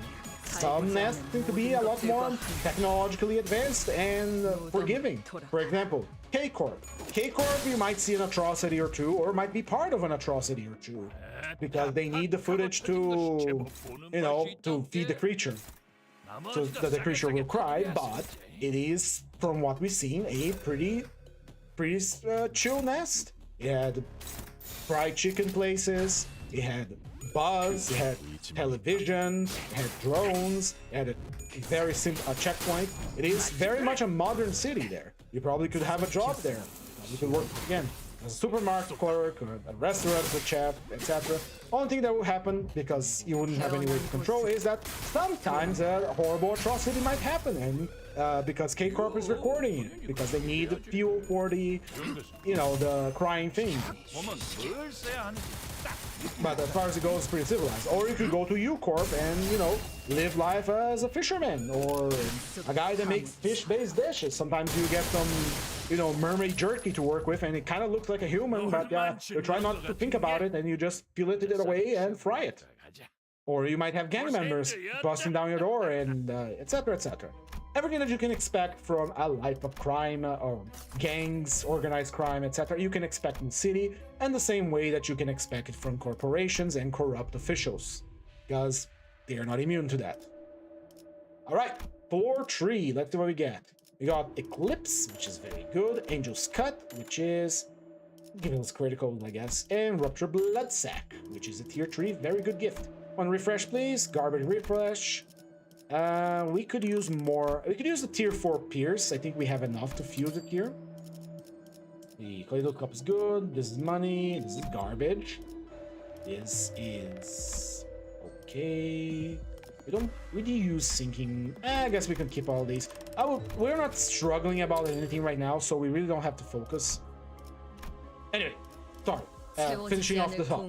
Life in the city can be pretty normal, can be pretty nice. Much like this is the same problem that Warhammer 40k has, because all you get exposed to Warhammer 40k is the memes, and the games. You think, wow, it's only war. Well, that's the name of the thing, but for the war to function, you have to have civilization. You have to have what's it called? Logistics. You have to have supply lines and all that. There are many planets on the Imperium that you could live a normal life without all the green dark suffering, just with the whole 40k theme on top of it. Same thing in the city here.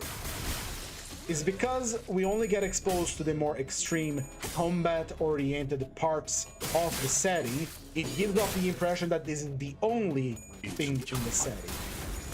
And you can extrapolate this information by being schizophrenic and like me and autistic, and taking a image and then analyzing all of that thing. So for example, let's take this background for Lobotomy Corporation. Let me pause. We see glass, we see pipes, we see wires, we see doors, we see air conditioning units, we see what looks like to be like first aid kit here. With a first aid kit, we'll have a little bag, it will have zippers, it will have plastic. All of this shit needs to be produced somewhere. Lobotomy Corporation isn't running an empire here where they build all this shit from the ground. They probably get from suppliers inside the city that will probably bring their goods and machines and factories into the nest itself, or at least on the back streets, and you will supply this stuff from them, because unless your wing is also literally being a small country all by itself where it produces all its goods for the inside, food, water, etc., you're gonna have some imports coming around. So you have all of this shit that already opens up a broad spectrum of industries that happen in the city. You have lights, you have light bulbs by extension, you have, let's see what else, they have gore here in the ground, but that's produced locally. air conditioning, something, the most casual thing that would amplify the setting of Lobotomy Corporation, for example. Imagine one of the Lobotomy Corporation branch facilities, right? They deal with monsters, but they're not the main facility, so they don't enjoy the time looping shenanigans. If something breaks, time just loops, it refixes itself. You're working at a Lobotomy Corporation branch facility. One day, after an abnormality attack, the air conditioning unit fucking broke. Everyone is sweating like a pig, and this is during the cleanup operation of all the dead bodies. So you call a guy that lives nearby, a fixer, which is not a combat fixer, he just knows machinery and all that, because fixers are not just mercenaries, they do whatever it takes. You call a fixer from a nearby workshop that deals with air conditioning units. He comes in, he looks at the dead bodies and says, what happened here, man? That's crazy. It's gonna be like, 500k yen to fix this air conditioning unit. We're gonna have to go back to the shop to bring some pieces, so if you guys can wait like an hour or two, actually make 3 hours because of my lunch time, I'll come back. Yeah, sorry. That would be the most that we enhance the setting so fucking much, because like, yeah, there's a dead body, this is a secret facility, that's kind of fucked up, I know, but the air conditioner is still broken, someone needs to fix it. So it all loops back to what I said, that violence and the horrible things that happen in the city, while they are common, not gonna say they are rare, they are casualized and professionalized to a point that everyone just grew numb to it. It's just like every day. But still, life has to go on somehow. Someone still needs to go to the factory to make the little notebook that the kitty stickers that the middle brothers like so very much, you know? Someone had to go there, operate the machinery that prints out like 500 stickers per pull of the lever, and then someone had to put it on the packing machine, and then it has to be shipped. Someone has to put it inside the box, put it in the van, bring it to the store. The guy that is in the store has to unpack everything, put it on the shelves, and then comes in the big brother and says, "Where the fuck are my limited edition kitty stickers?" And he says, "Oh, they didn't ship it this time around, I'm sorry." And then he removes your jawbone because you dare talk back to him and not have his kitty stickers. And then he goes after the guys that didn't ship it and teach them a lesson as well. I'm exaggerating there, but you know, kind of something like this.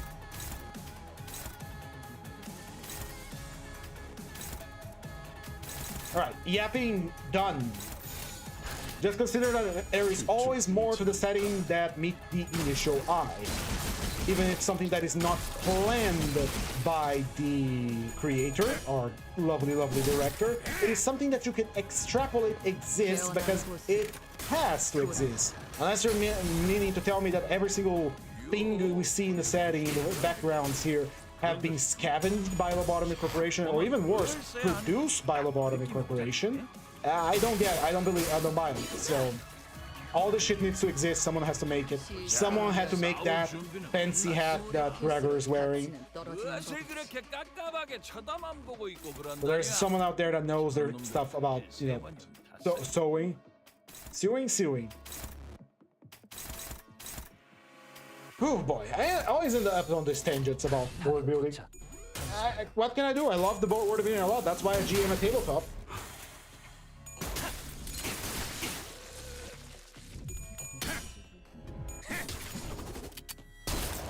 하나 가져간다. 지역계체의 둔화를 확인. 뱃속에 파묻혀라. 살고자 하는 모든 것들과 함께 무덤으로 돌아가라.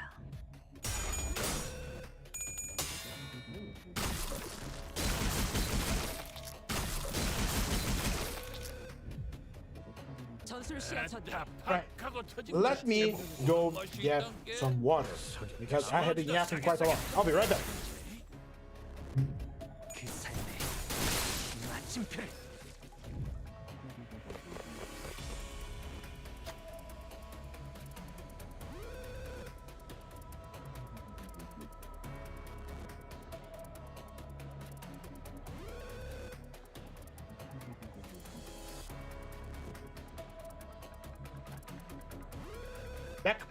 I have never actually played Cyberpunk.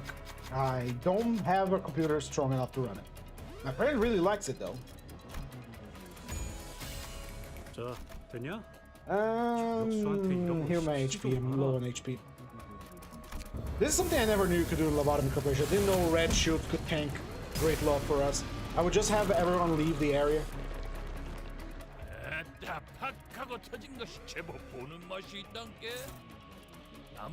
Alright, here we go. The gimmick of this boss fight is really simple. We are gonna make the most of it. Here we go. Let's make sure everything is being clashed. Don't need to clash with this then. Favored, dominating, and no business.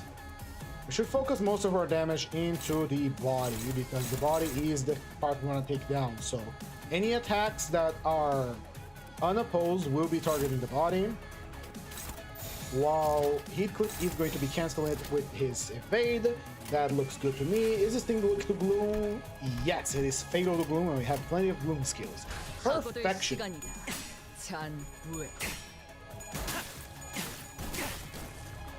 사선이 비었어요. 공로 지원한다.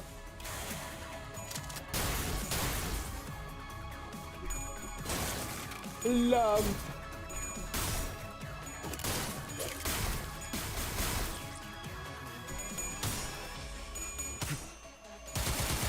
Bang.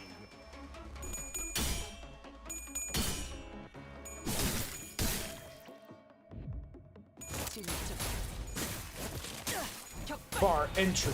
Fire. Right? Good damage, good damage, good damage all around. 가치는 떨어지는 법이지. How much are you doing? That's maximum stacks of concentration, but I already use Atelier Logic, so let's just go with this one.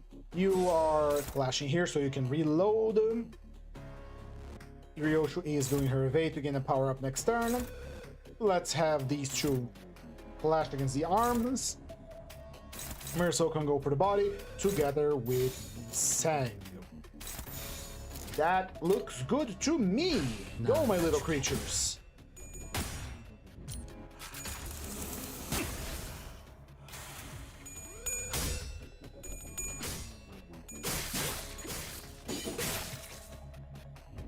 대상 타격, 철침탄, 트랜지션. I don't see round. Transition. Cluster round. Field testing successful. Ding ding.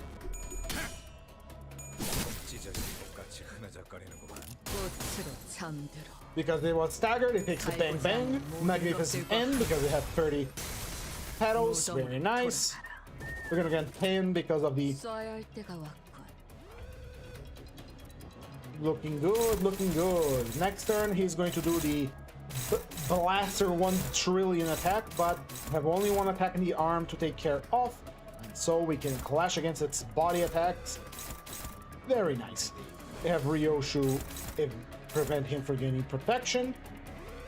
You prevent him from gaining protection. Ryoshu, you can clash and win. As for Yumerso, just target the body and make sure that it is destroyed. That should be enough. We only have a single block to offset here. Very good. Aiming isn't required.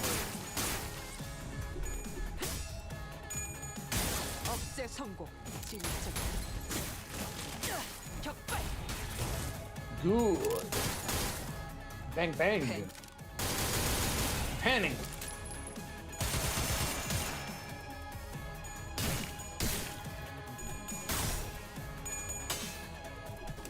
Bang bang.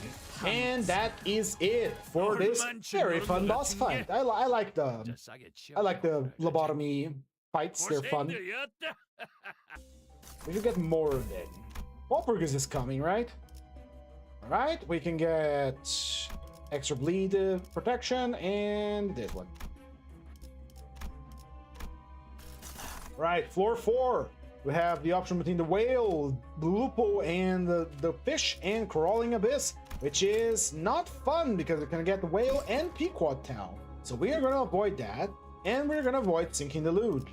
We do have 2 sinking units that would benefit from this gift. but I do not want to fight the whale, Dombe, or this creature because they are annoying. Let's go for the Greater Gloom.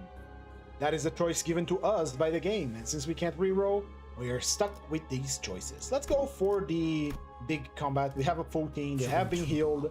Fortunately, the healing of going from floor to floor I cannot control, which is unfortunate. I wish to be more challenging, but that is it.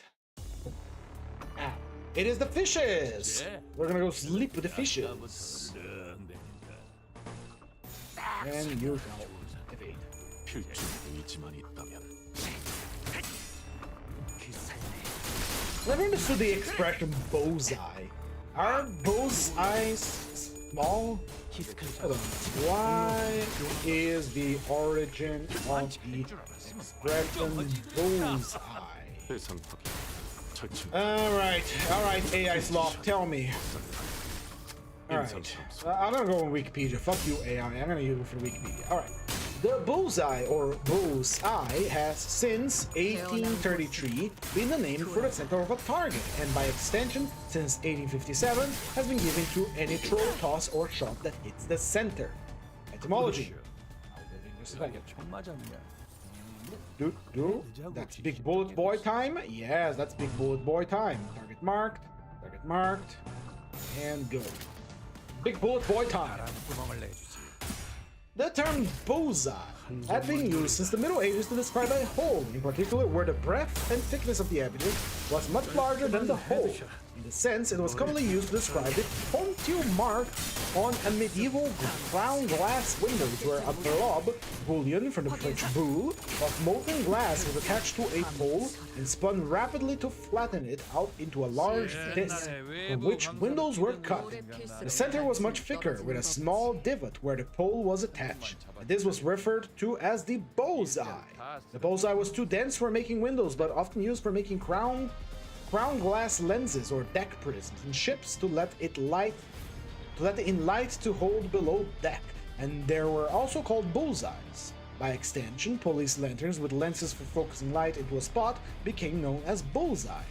This thick glass was also called the crown, and the term bullseye became a slang term to refer to British crown coin. It is used to describe the center of a target that was first recorded in 1833 according to the Oxford English Dictionary, or possibly as early as 1813 according to other sources. The more you learn. So it has nothing to do with an actual bullseye. I think that's bullshit. Bullseye has nothing to do with an actual bullseye.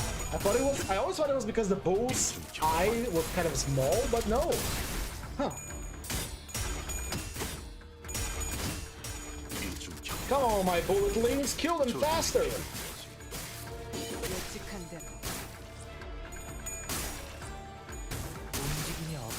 You don't even know what you're going to do, do you? Magnificent end! And the hammer! That ID is so busted, man. Come on, she has so many free attacks.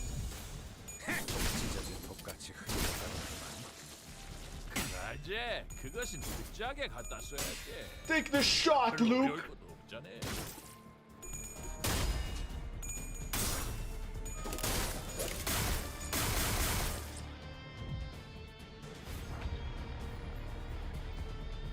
Re-O2. We'll use an evade. There's no need for an evade. The enemies are gone. Kill them. No need to be fancy.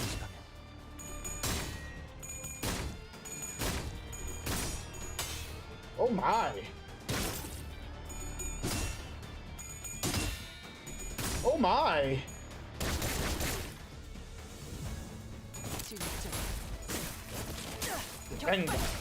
Roots, do it. Flapping like a torn sail, huh? Another magnificent end. Oh, lovely.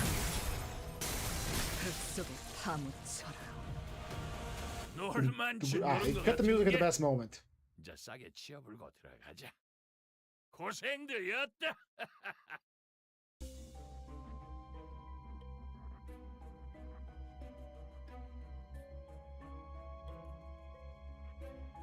Welcome back, Ravecho. You're still doing that thing. You do you. You keep doing you. But glad to see you here. Hello.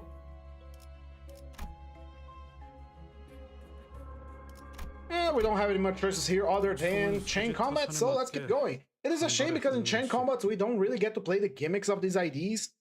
Well, in any big team that is mixed up like this, we don't really get to play the gimmicks very well for the entire team. We just get to deploy them, watch them do their thing, and you know, the battle goes. Even with all the layered challenges, unless, you know, we have some underpowered IDs, we don't get to play with their gimmicks very much. I do this in every Limbus stream. Why though? Why are you doing this? Be it for me, far from me to question your motives, my friend. I have done similar things in the past as well, without any reason to. Let me tell you a story. Once upon a time, I was in a Discord server.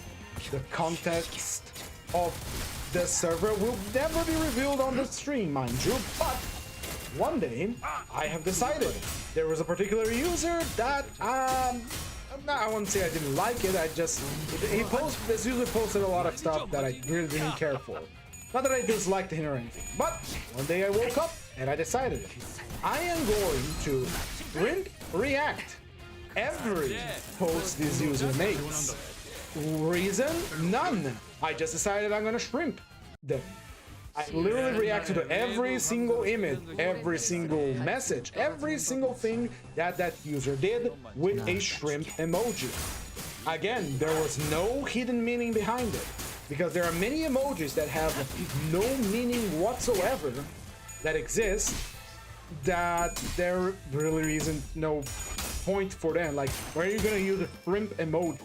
And one day I woke up and decided I'm going to shrimp emoji this person till the end of times. And so I did. I reached the point that instead of talking to me, asking why are you shrimping me, he went to the administrator of the server, and the administrator of the server had to talk to me to stop me from shrimping that particular person. I did stop shrimping them, but again, there was no reason for the shrimping. It's shrimp time, and I shrimped the person.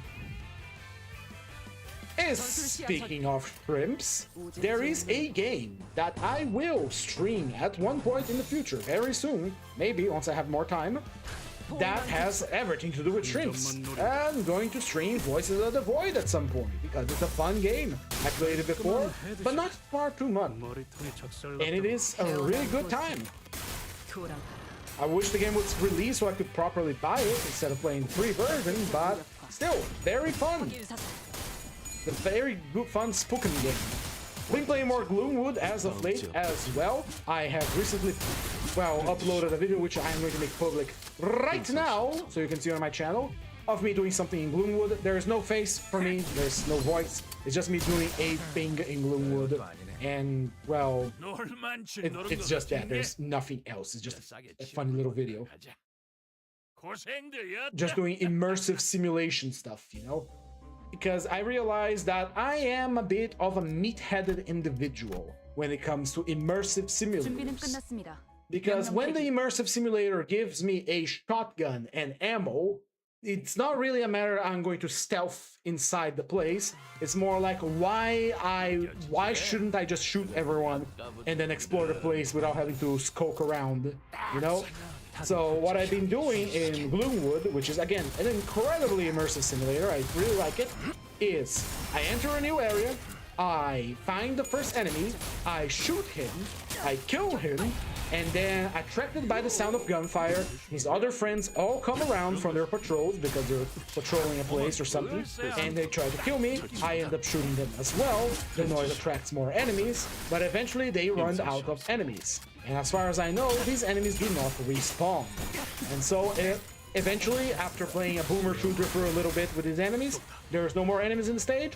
I get to go around the stage and check out all the cool routes that I could have found if I was doing stealth instead. Like, oh, I could have jumped here and climbed over there and entered a vent or opened this window on the second floor or something.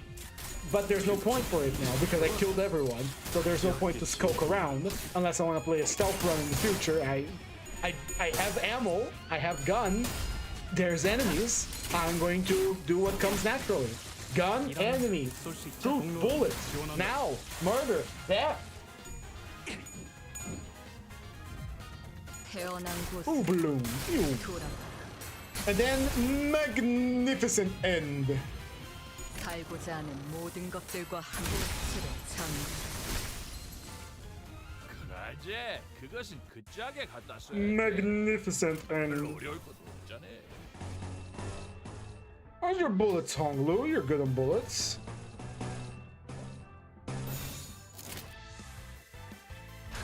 바람구멍을 내주지. I'll poke you a new breathing hole. 확인하세요. 히스테이프 지금 시험 쏜다. Oh, stop to life. 마침표를 I'll blaze the final full stop. 지원한다. Got your back, Honglu. It's so nice to see the dialogue popping up like this, man. I can't wait to use the older IDs to see what the fuck they were talking during their animations.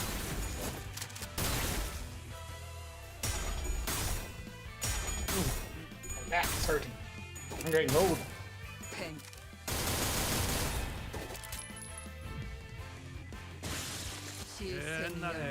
Alright, next turn. There's not much to do here other than try to play the gimmicks the best we can for the conclusion.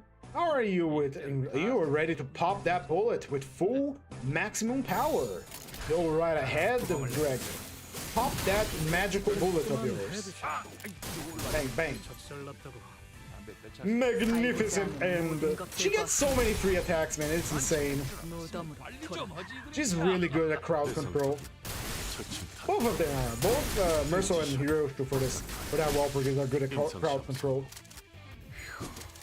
이 새끼들 만들라고 했던 것이 이라고 저걸 갈아 마시는 거야. 태어난 Ooh, bloom.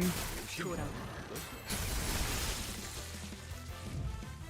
Ah, Gregor didn't get to use his magnificent bullets because everyone died before they could do anything. Ryoshu just has a fuck ton of one-sided attacks. It's so broken. Ah, you! We're gonna kill you! I'm just gonna kill you! Give me your umbrella, brother! You know what? Today's a fine day. I have in my hands a very cheap cigar. I'm gonna smoke it. Actually, I shouldn't because I have to read soon, but how's it for later? I have two cigars here, as a matter of fact. One of them is good, the other one is cheap. I'll save the cheap one for another day. Right, here we are. Neutral attacks all around, except this one, it's dominating, neutral. Most of these units require enemies to have some sort of negative effect on them to properly gain power. So these clashes are going to be a little bit, you know, bad.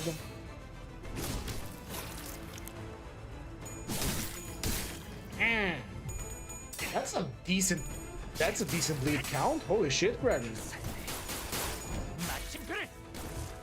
Hit bleed, pop him. 지금 폭로 지원한다.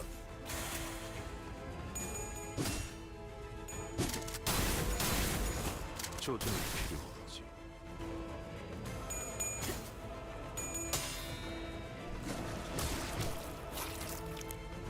So tasty.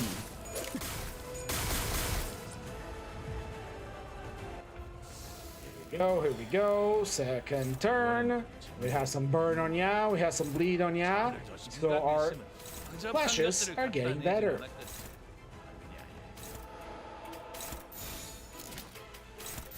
Here we go. 타겟 포착. 이중 격발. 빛의 두나를 확인.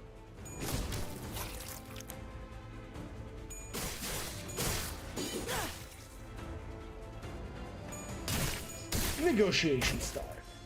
Going for the big boy bullets time. I didn't kill him, but we didn't have full concentration. 사선이 비었어요. Edo Shoto. 지원한다. 태어난 곳으로 돌아가. 전술 시야 전. And goodbye. There's no need to consider clashes now. We're just going to kill you. 필중 의지. Again, the bullet team, even without gifts or grace are very powerful. 적개체 무력. You don't really have to consider much. Even if you're already using a full team of 7 here, they would still be doing an amazing job. Again, bullets are very powerful in Limbus Company. Especially if you can get the Desperado gift. Oh boy, if you get the Desperado gift, you are going to rock and roll. We got Melted Eyeball. That is insanely good. We got Poise, we got Glaze Application. How about we get a tier 4 bleed gift that applies bleed to everyone and allows us to get our passives running earlier.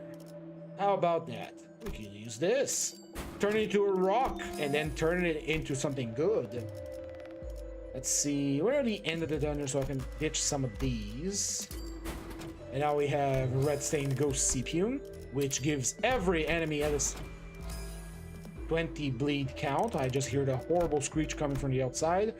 I don't think that was caught on the microphone, but that was scary. Since we have the Gosepium, might as well go for the double Gosepium combo. Gosepium? Yeah. We don't actually apply Rupture, so this is kind of useless. We can sell it. We do use Tremor, we use Sunburn, we use Bleed. We just don't have the Charge gifts. Can we do a Charge roll here? We got nothing. Give me another Charge roll. I'm willing to pay for the price. Wrist guard. There we go. What we need though is a tier 1 gift to give us the charge we need for big boy damage. And I believe we can sacrifice these two, maybe even this or this, for a... Oh, fuck. It went up to rank 2. God damn it. That was a waste. That was a waste. That was a waste. That was a waste.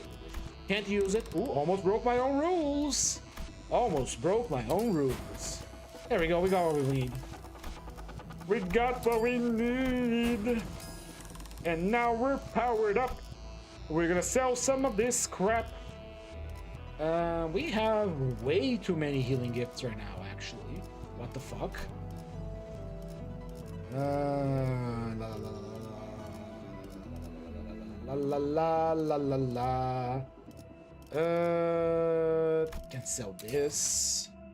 Yeah, I'll sell this. I sell this so that I can enhance this, so it can give us extra damage. Sounds good to me. Sounds good to me. Let's fight the floor 4 boss and hope we get a long pack in the next one. Again, 2 hours. Got a book to read. I got what I need.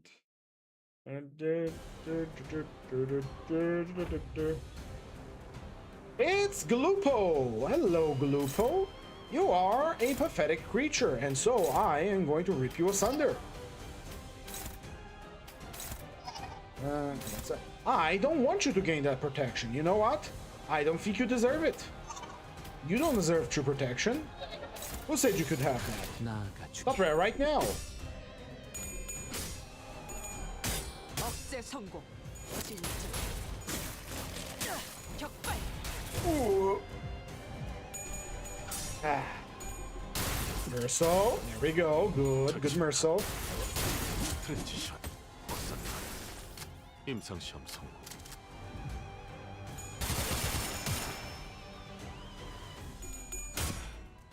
Head shot.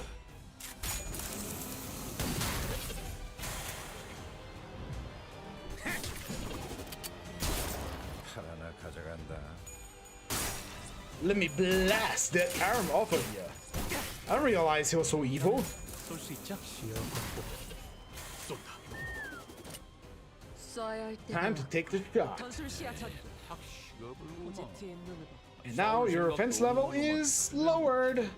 That means you lose some clash power, buddy. That means we gain some good shit.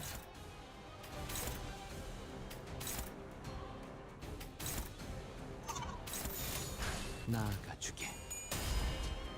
Please step forward.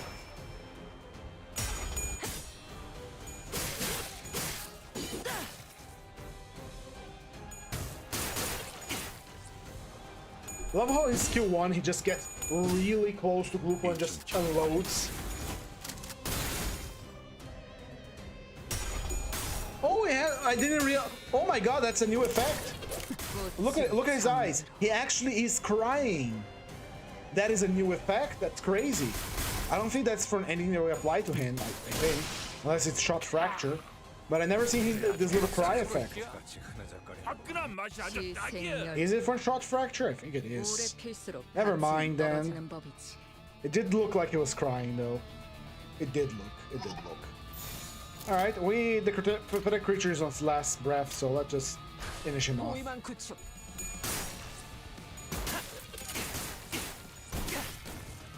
사선이 비었어요. The shot top. 쏜다. Mega Man lost the clash. But we got Magnificent, and either way, Lupo has 3 body parts, 2 eyes and a body. That's an AoE getting everything. That's nice. And he used return fire, damn it. He wasn't supposed to use that, but again. Win rate, he's on the last legs.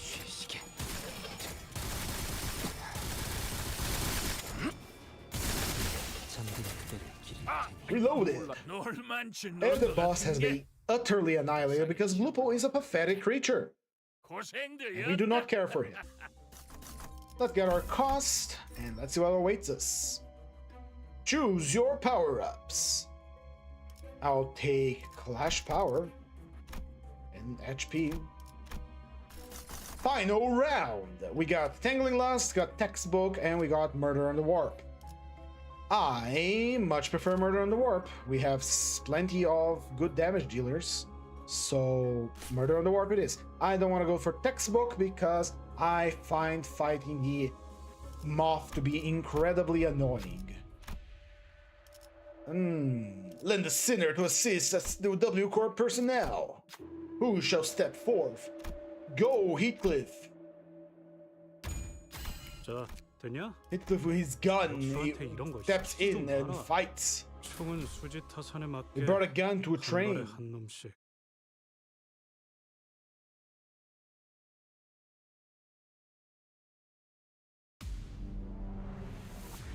느껴지지?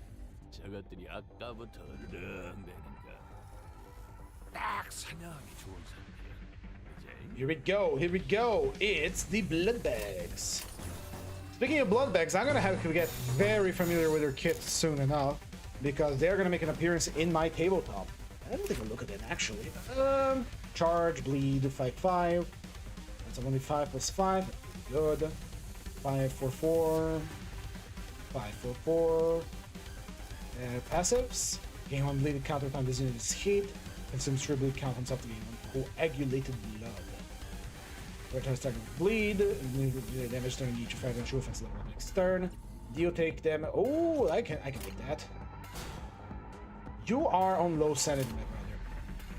99 bleed count. Infinite bleed count. They just use attacks that consume their health. Again, blood bags are gonna make an appearance in my next proper campaign. Right now, we're just the interim between changing our office location in my tabletop, and so I'm gonna get really familiar with the blood bags, the blood fiends of the Limbus company, because again, the system I'm using on the tabletop does not come with a monster manual, meaning that every enemy has to be handmade, which leads to a problem. Because you literally have to make every single enemy that you're gonna use. And thus, I have adapted a way to make enemies by using the Limbus Company wiki. And it's a pretty good way. Okay? I might have to rebalance their HP values because some of them might be too tanky or too, you know, too tanky. But that is not a problem. Something I will deal with once I get to it. I'm really thinking about putting a third screen on my PC. What the fuck? Oh, well, whatever. I'll deal with that later. By the way, I made a public video on Gluewood that I made. It's just a fun little video, nothing too crazy. But I figure out how to post something, even if it's just small clips here and there. Let's see. Struggling. Take the defenses. Good enough.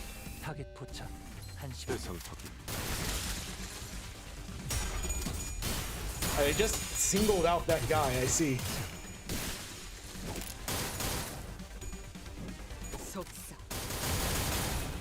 rapid fire from Ryoshu. 쓰고 파묻지.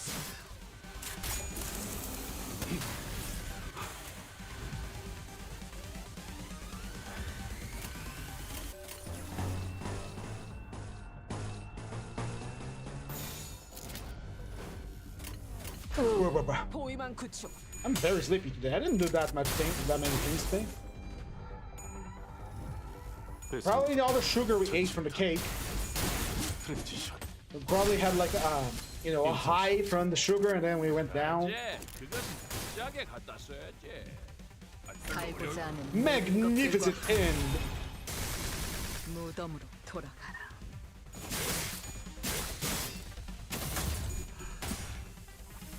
Yes, yes, use the pulverization round against the blood bag. That's a good use of this very expensive bullet. Oh, he healed 10 somehow.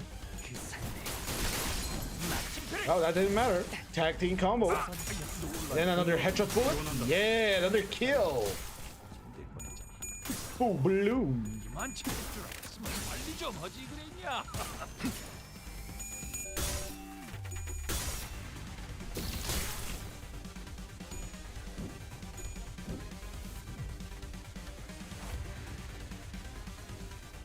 Let's see. This fire. Return fire sucks. Take a shot. Target marked. Goodbye now, is sorrow in you. He has 4. Everyone's gonna die before anything happens. 구멍을 내야지. Cleave. 이중 격발. Twofold volley. 필요 없지.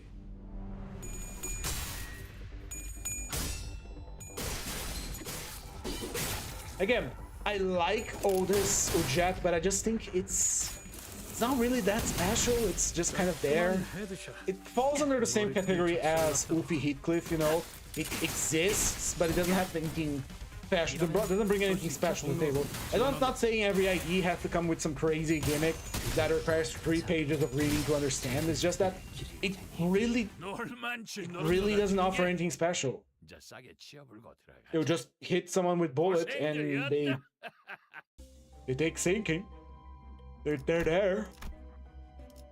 준비는 Right. 끝났습니다. 명령 대기. Don't matter, none of this matters. Let me open the book while I'm at it. We're about time to read our lovely book, which I'm very interested in seeing how it goes. We're about halfway done with it too. More than that. Actually, I'm gonna talk slender about an ID that I have used like twice now. Let's take a look at its gimmicks. If the enemy has panic type, we can change it to. And then in panic type chain effects, again 1. If the unit has Vanguard, inflicts shot, fracture, and hit with that skill. If fracture rounds with spell, inflicts additional shot, fracture. Protection stack gained from the unit base skill, and the UJ effects is capped at 5 per turn. Shot fracture makes it take more damage. They gain 1 gloom fragility, take gloom damage equal to the Pokemon self-defense and sinking. Have effect this dice, also have this effect. It's cool. It's a cool extra damage effect that spreads to enemies. Only way to gain your Jet Vanguard is by doing a Gloom Resonance. Clash Power inflicts Shock Fracture. It really is just get a Gloom Resonance so you can get Ujet Vanguard, and you're gonna inflict like a shit ton of Shot Fracture, which make the enemy take more damage from Sloth and Wound, which is your skill tree and choose. So really isn't that special. It is. It exists. It does damage. And it looks good doing it, I suppose. It's just not very interactive. 임상 시험 성공. Who am I saying to anything about interactive IDs when my favorite IDs are just the Kurokumo clan, where you spam Lost Resonance and you win? That's why I like Lei Hang's ability a lot more, because it's more fun to count the bullets. Or say N-Corp Ryoshu and N-Corp Yisang, or some others that have fun combos to use. Like the combo, for example, for Heathcliff and Honglu is fun as hell, but it's kind of happens automatically. You don't have to keep track of anything. Heathcliff, you only gotta keep track of your big boy bullet to use it when you have maximum stacks. 여긴 맡겨주세요. 전술 시야 전개. Right now it has 2 concentration stacks. How did you gain concentration stacks again, buddy? I honestly do not remember. This is supposed to be concentration sniper. Spotted. How do you gain concentration sniper again? Small concentration sniper himself. Do you not gain concentration sniper at all unless you use concentration sniper by standing still? Yes, it's a sniper, so I guess he gains his concentration stats by just sitting there and feeling, you know, jars of gelati.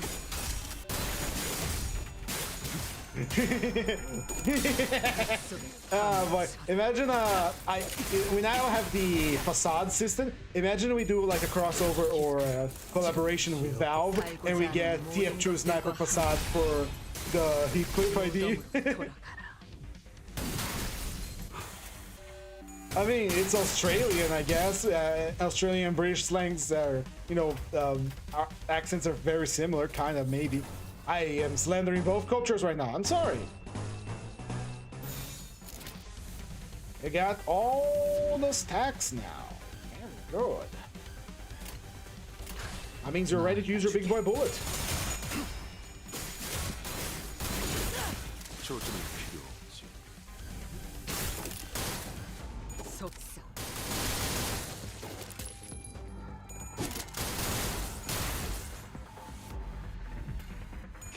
Food stop tonight. Then a random bullet for one random enemy.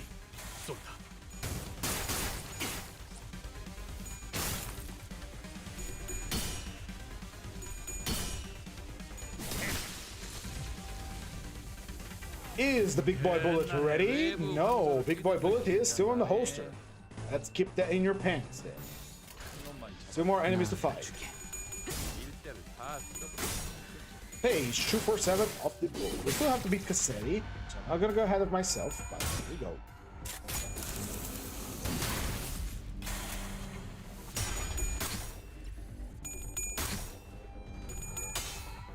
꽃으로 흙속에 파묻혀라.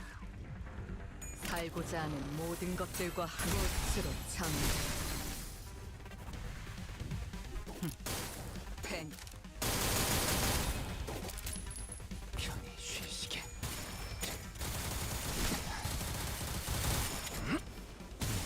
Mag dump those guns, Isang. Isang is apparently really that Isang is taking the spot for the Sinking Deluge Spice Bush Isang, because apparently you can get much more out of the Butterfly other than Sinking Deluge. Sinking Deluge is for a big blast of damage, but apparently Butterfly has more sustained damage, because it also consumes, I think, all of the sinking on the enemy. The loot, that is. Ooh, big boy bullet is ready. And a max stack. Will he be able to use it before everyone kills everything else in this room? We shall see.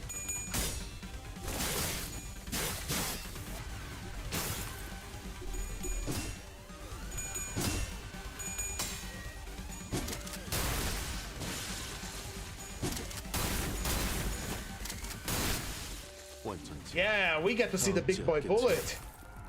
Big boy bullet, fire away!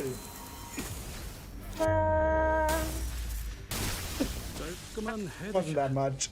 It wasn't that much. All this teasing for the big boy bullet, it wasn't that much. Just 290. It's still more than enough HP to kill it, and I think it doesn't go beyond its maximum HP, but still, that was a letdown. Get its Ashma pump. Go, steal it. Thank you. Right. We are not struggling with any fight so far, so... Oh, apologies.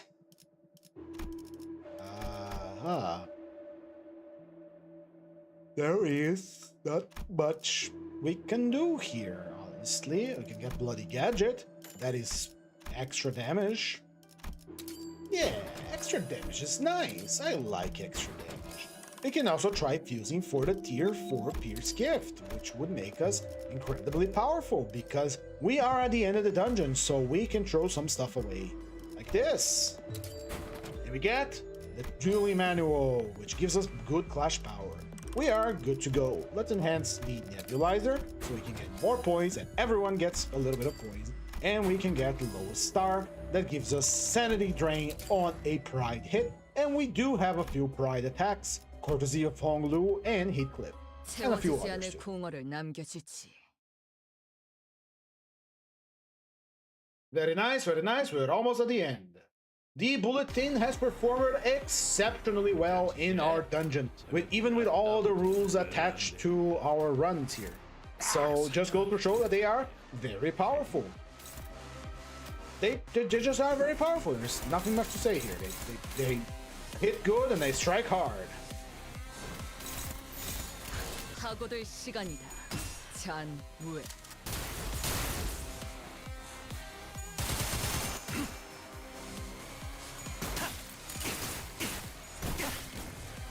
키스크리가 지금 시야 확보. 쏜다. Bang, bang.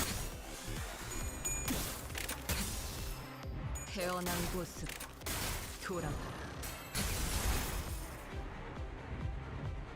The Vanguard will see to it. 예측한 대로. 아, 아이, 놀랐네. 담배 떼차서 Come here and help me, Honglu. 맡겨주세요. 그만 찰줄 알았으면 빨리 좀 하지 그랬냐? 저술시야 전개. Right, hold it in your pants. Hold it in your pants, brother. Do dust test spark. Sloth attack. Sloth mag dump. As for you, you need to hit characters with bleed. That means anyone works. This attack is very powerful. It goes over here. Unless this guy dies first. 서독해시.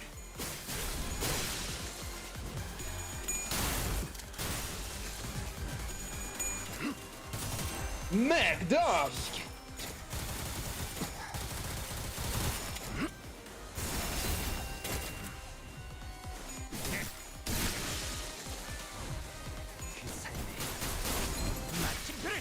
Random bullet from Heathcliff. No? Alright. 왜 알아듣지 못하는지. 오래 필수록 가치는 떨어지는 법. 주머니로서 우월해지는 것인데. We have a certain someone in our midst. We only have true and just enrichment, so not yet time to use the skill tree. As for you, you do an evade. Yeah, you do the evade good. Go. 나아가주게.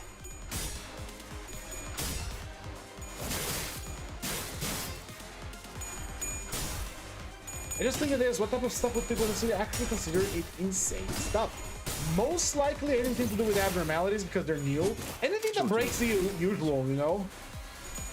Even so, they might see an abnormality and just think, oh, that bloke just escaped from the wing.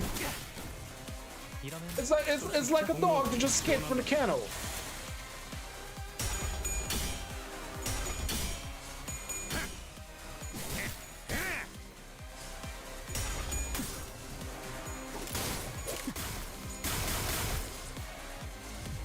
Magnificent End! 것들과 한 곳으로 참.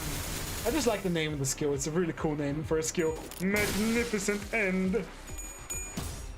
Hard Blood Reflex.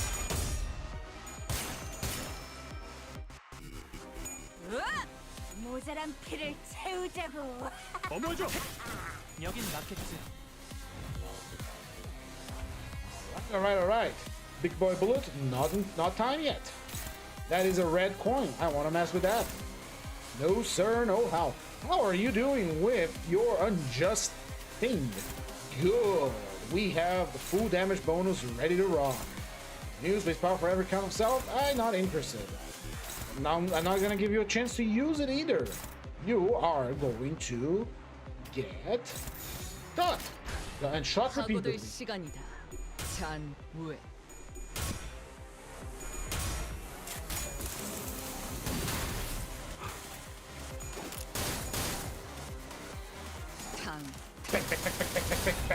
And and magnificent end. 살고자 하는 Again, 모든 she 것들과 has so many one-sided attacks. They might be the most powerful ones, but god damn it, it's just a lot of attacks.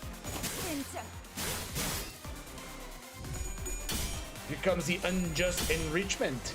Extra damage. Blast! Just 105. In terms of a mirror dungeon, that is underwhelming, but you know, it's still damage. In the story, 200 damage is pretty good.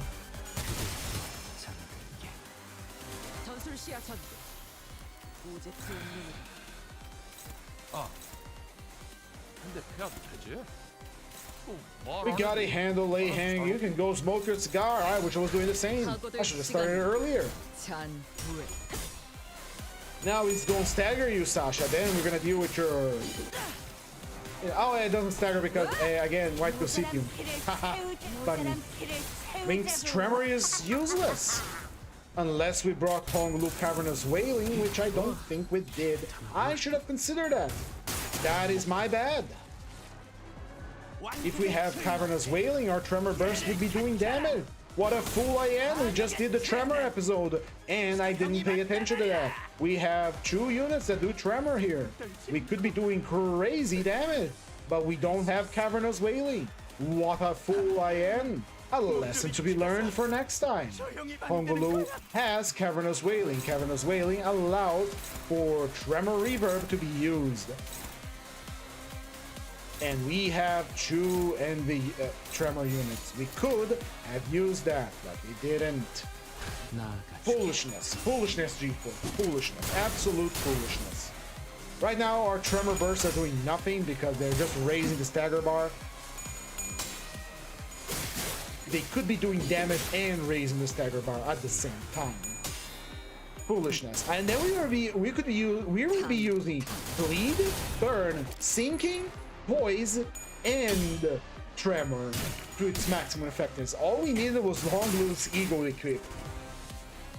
What foolishness. It's good that I realize it now. If I ever do this again, we know what we have to do. What we have to do is simply use Honglu's Cavernous Wailing Ego to transform the Tremor on the enemy into the Piss Tremor, which just makes them take more damage. Especially since we are using Ryoshu and Otis, which are sinking Tremor units, we could be almost using every single status effect and dealing a good amount of 살고자 it. 하는 모든 것들과 함께 무덤으로 돌아가라.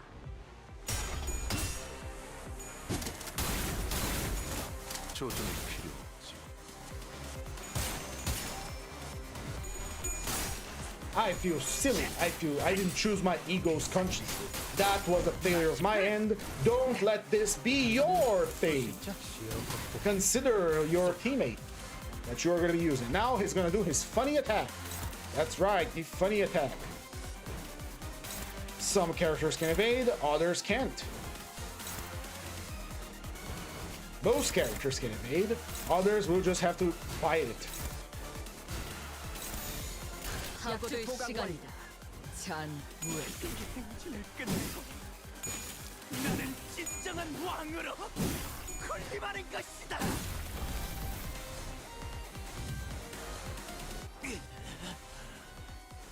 너무 아프. In any case, how is your concentration going? 4 stacks with 99 poise. I think we're good to shoot the big boy bullet on you and deal a vast amount of damage. I think we're good. I think we're more than good. I think we are fantastic. Why is everyone so slow right now? Tell me why. Tell me now. Oh well, it is what it is. The river flow. Ah, because he's prioritizing Yiseng because Yiseng has a little bleed on him.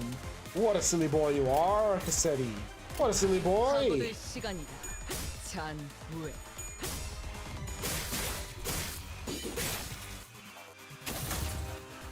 Here comes the big boy bullet. It's powered. It's ready. 점만 노린다. Big boy bullet, don't disappoint me. That is 271 damage. Could have been better. Could have been a lot better. But I'll take that. He's not weak to Pierce, I think, and he's not particularly weak to Pride, so even with all that damage bonus, it's still a single coin damage bonus.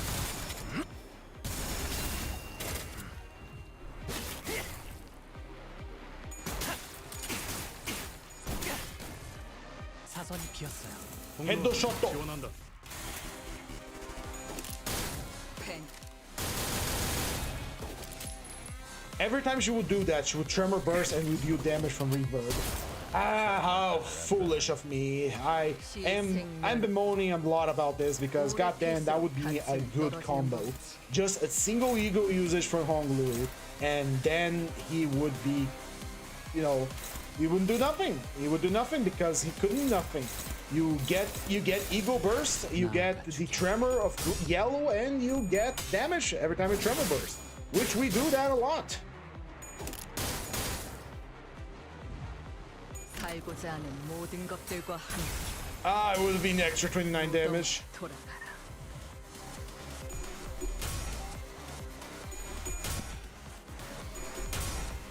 And never coming back.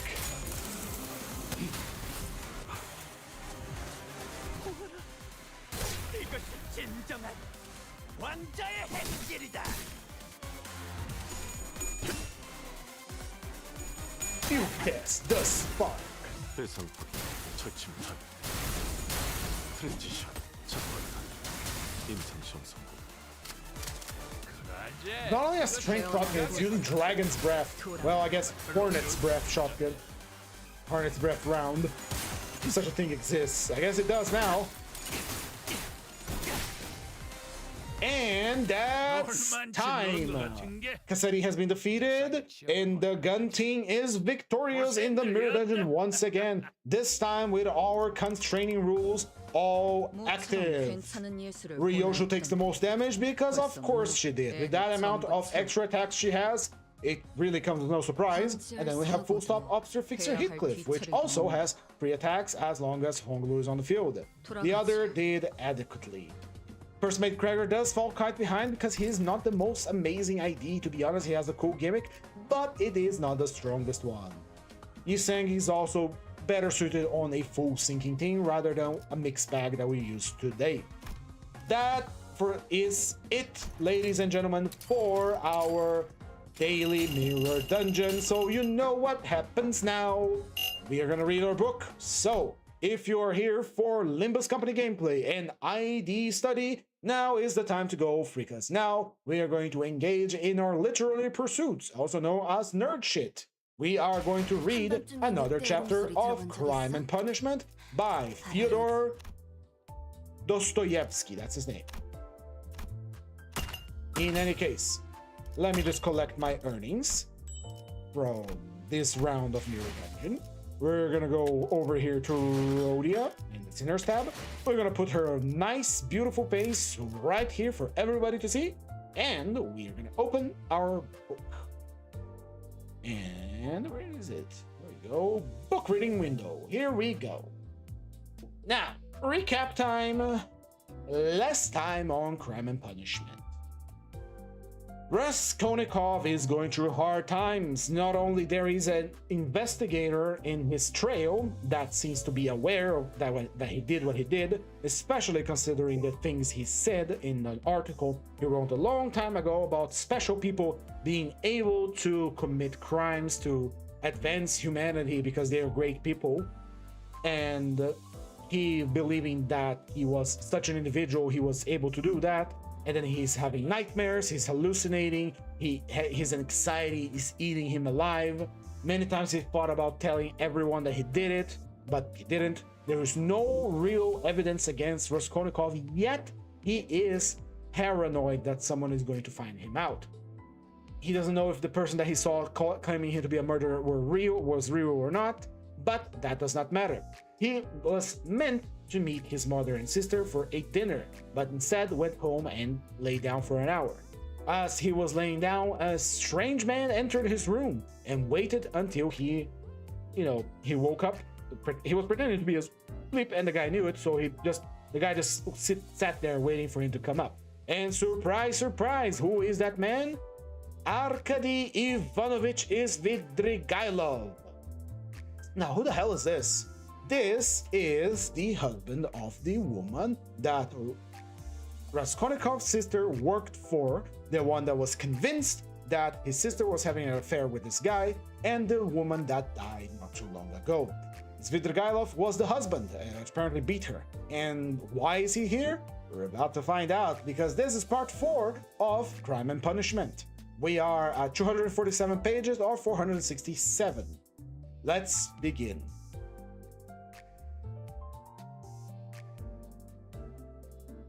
Chapter 1. Can this still be a dream? Raskolnikov thought once more. He looked carefully and suspiciously at the unexpected visitor. Svidrigailov? What nonsense! It can't be! He said at last aloud in bewilderment. His visitor did not seem at all surprised at his exclamation. I've come for 2 reasons. Firstly, I wanted to meet you personally, as I have already heard a great deal about you that is interesting and flattering. Secondly, I dearly hope that you may not refuse to assist me in a matter which directly concerns the welfare of your sister, Avdotia Romanovna. Without your support, she might not let me come here near her now, since she is prejudiced against me. But with your help, I think I... You think wrongly, interrupted Raskolnikov. They only arrived yesterday, didn't they? Raskolnikov made no reply. It was yesterday, I know. I only arrived myself the day before. Well, let me tell you, Rodion Romanovich, I don't consider it unnecessary to justify myself. But I would be grateful if you could explain to me what was particularly criminal about how I behaved in all this, speaking without prejudice, with common sense. Raskolnikov continued to look at him in silence. That in my own house I persecuted a defenseless girl and insulted her with my appalling proposals, is that it? I am anticipating you. But you've only come to assume that I, too, am a man et nihil humanum. In a word, that I am capable of being attracted and falling in love, which does not depend on our will. Then everything can be explained in the most natural manner. The question is, am I a monster, or am I myself a victim? Or what if I am a victim? In proposing to the object of my passion to elope with me to America or Switzerland, I may have cherished the deepest respect for her and may have thought that I was promoting our mutual happiness. Reason is the slave of passion, you know. Why, probably I was doing more harm to myself than anyone. But that's not the point, Raskolnikov interrupted with disgust. It's simply that whether you're right or wrong, we dislike you. We don't want to have anything to do with you. We'll show you the door. Get out. Svidrigailov broke into a sudden laugh. But you are... But I can't get around you, he said, flaunting in the prankest way. I was hoping to get around you, but you took up the right line at once.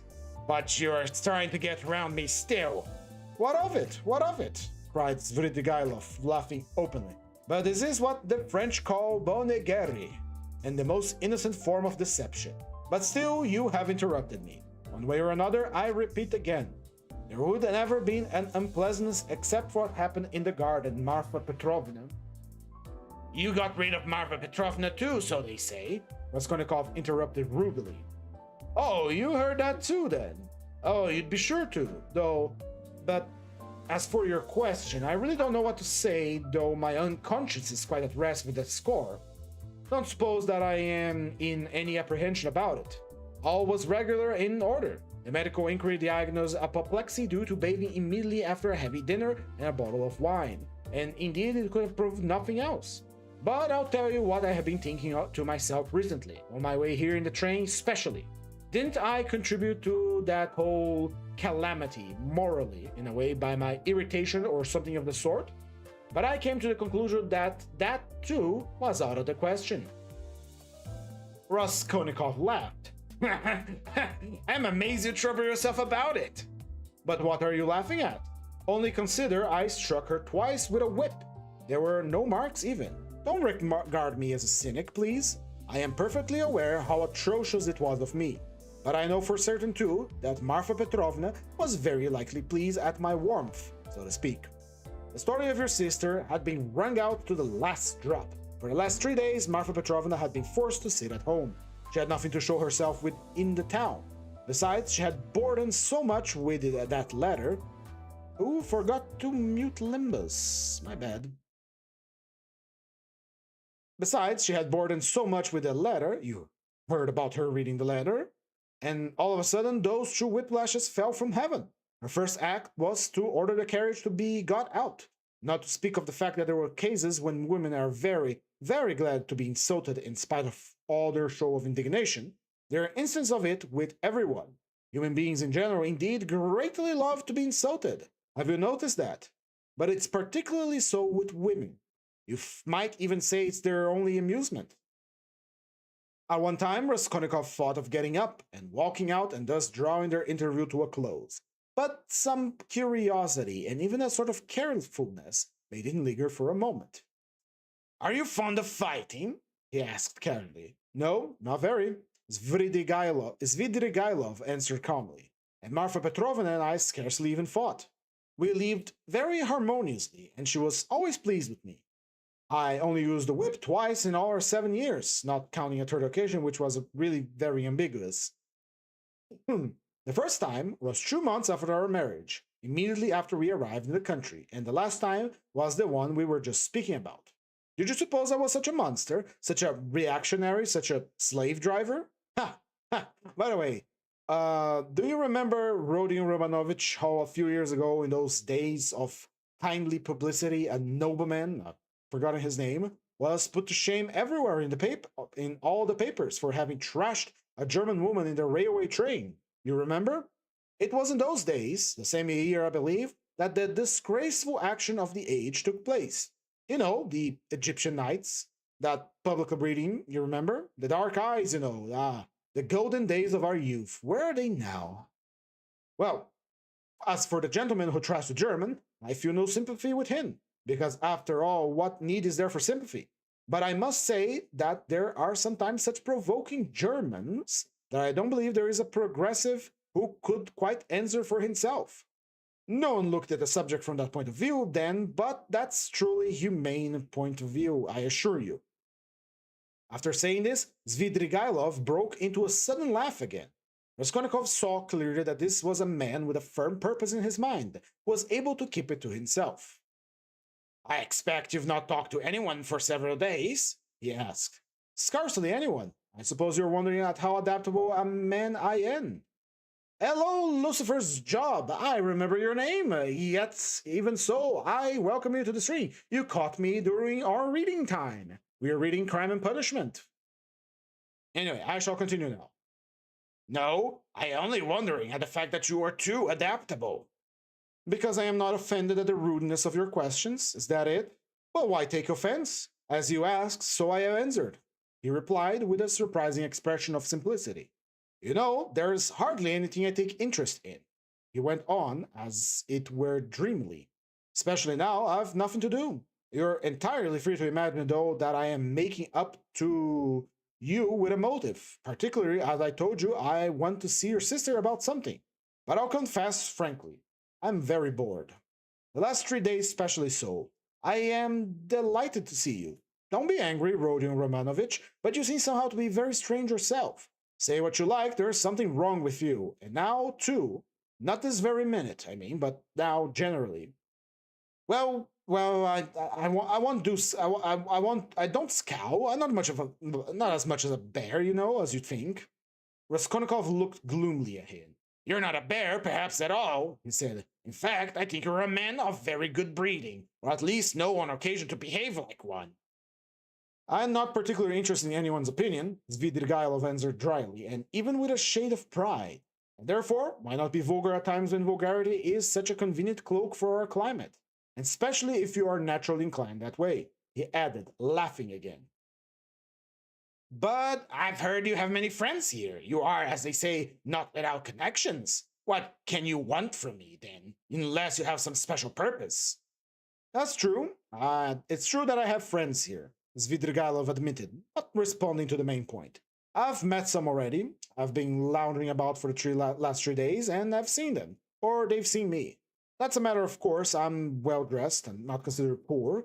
The emancipation of the serfs hasn't affected me. My property consists mainly of forests and water meadows. The revenue has not fallen off, but I am not going to see them. I was sick of them long ago. I've been here 3 days and have called on no one. What a town it is! How has it come to exist among us? Tell me that. A town of officials and students of all sorts. Yes, there's a great deal I didn't notice when I was here 8 years ago, kicking up my heels. My only hope now is in anatomy. By God, it is. Anatomy?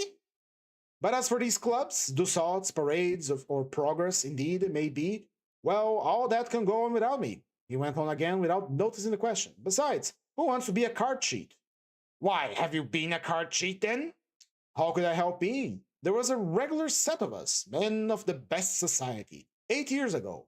We had a fine time. All men of breeding, you know, poets, men of property. And in fact, as a rule in Russian society, the best manners are found among those who've been trashed. Have you noticed that? I've deteriorated in the country, but I did get into prison for debt because of a mean Greek from Nezin. Then Marfa Petrovna turned up. She bargained with him and bought me off for 30,000 silver pieces. I owed 70,000. We were united in lawful wedlock, and she bore me off into the country like a treasure. You know, she was 5 years older than I. She was very fond of me. For 7 years, I never left the country. And take note that all my life she had a document over me, the IOU for 30,000 rubles. So if I were to choose to complain about anything, I would be trapped at once. And she would have done it. Women find nothing incompatible in that.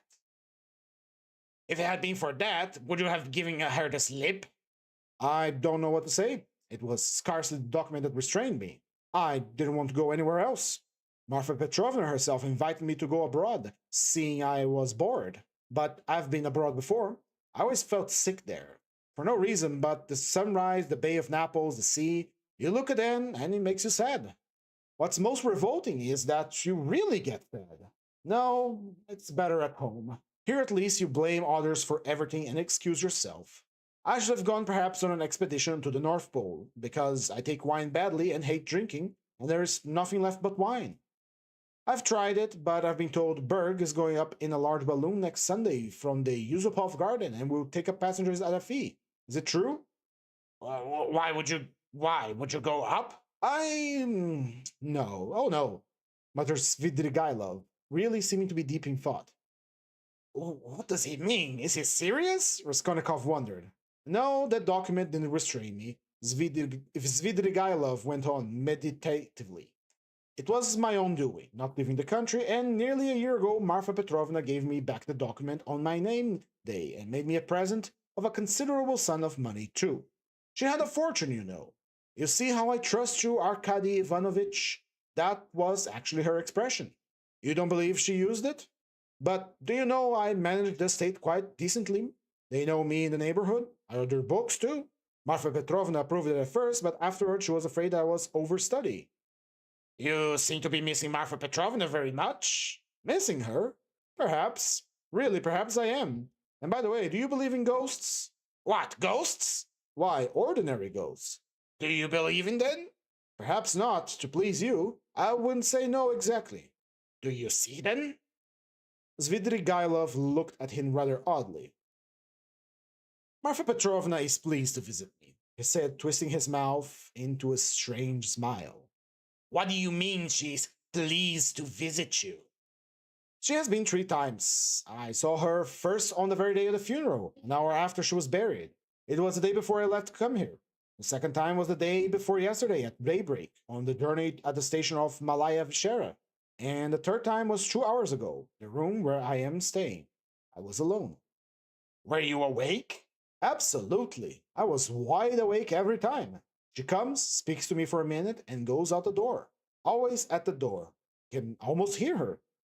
What made me think that something of the sort must be happening to you? Raskolnikov said suddenly.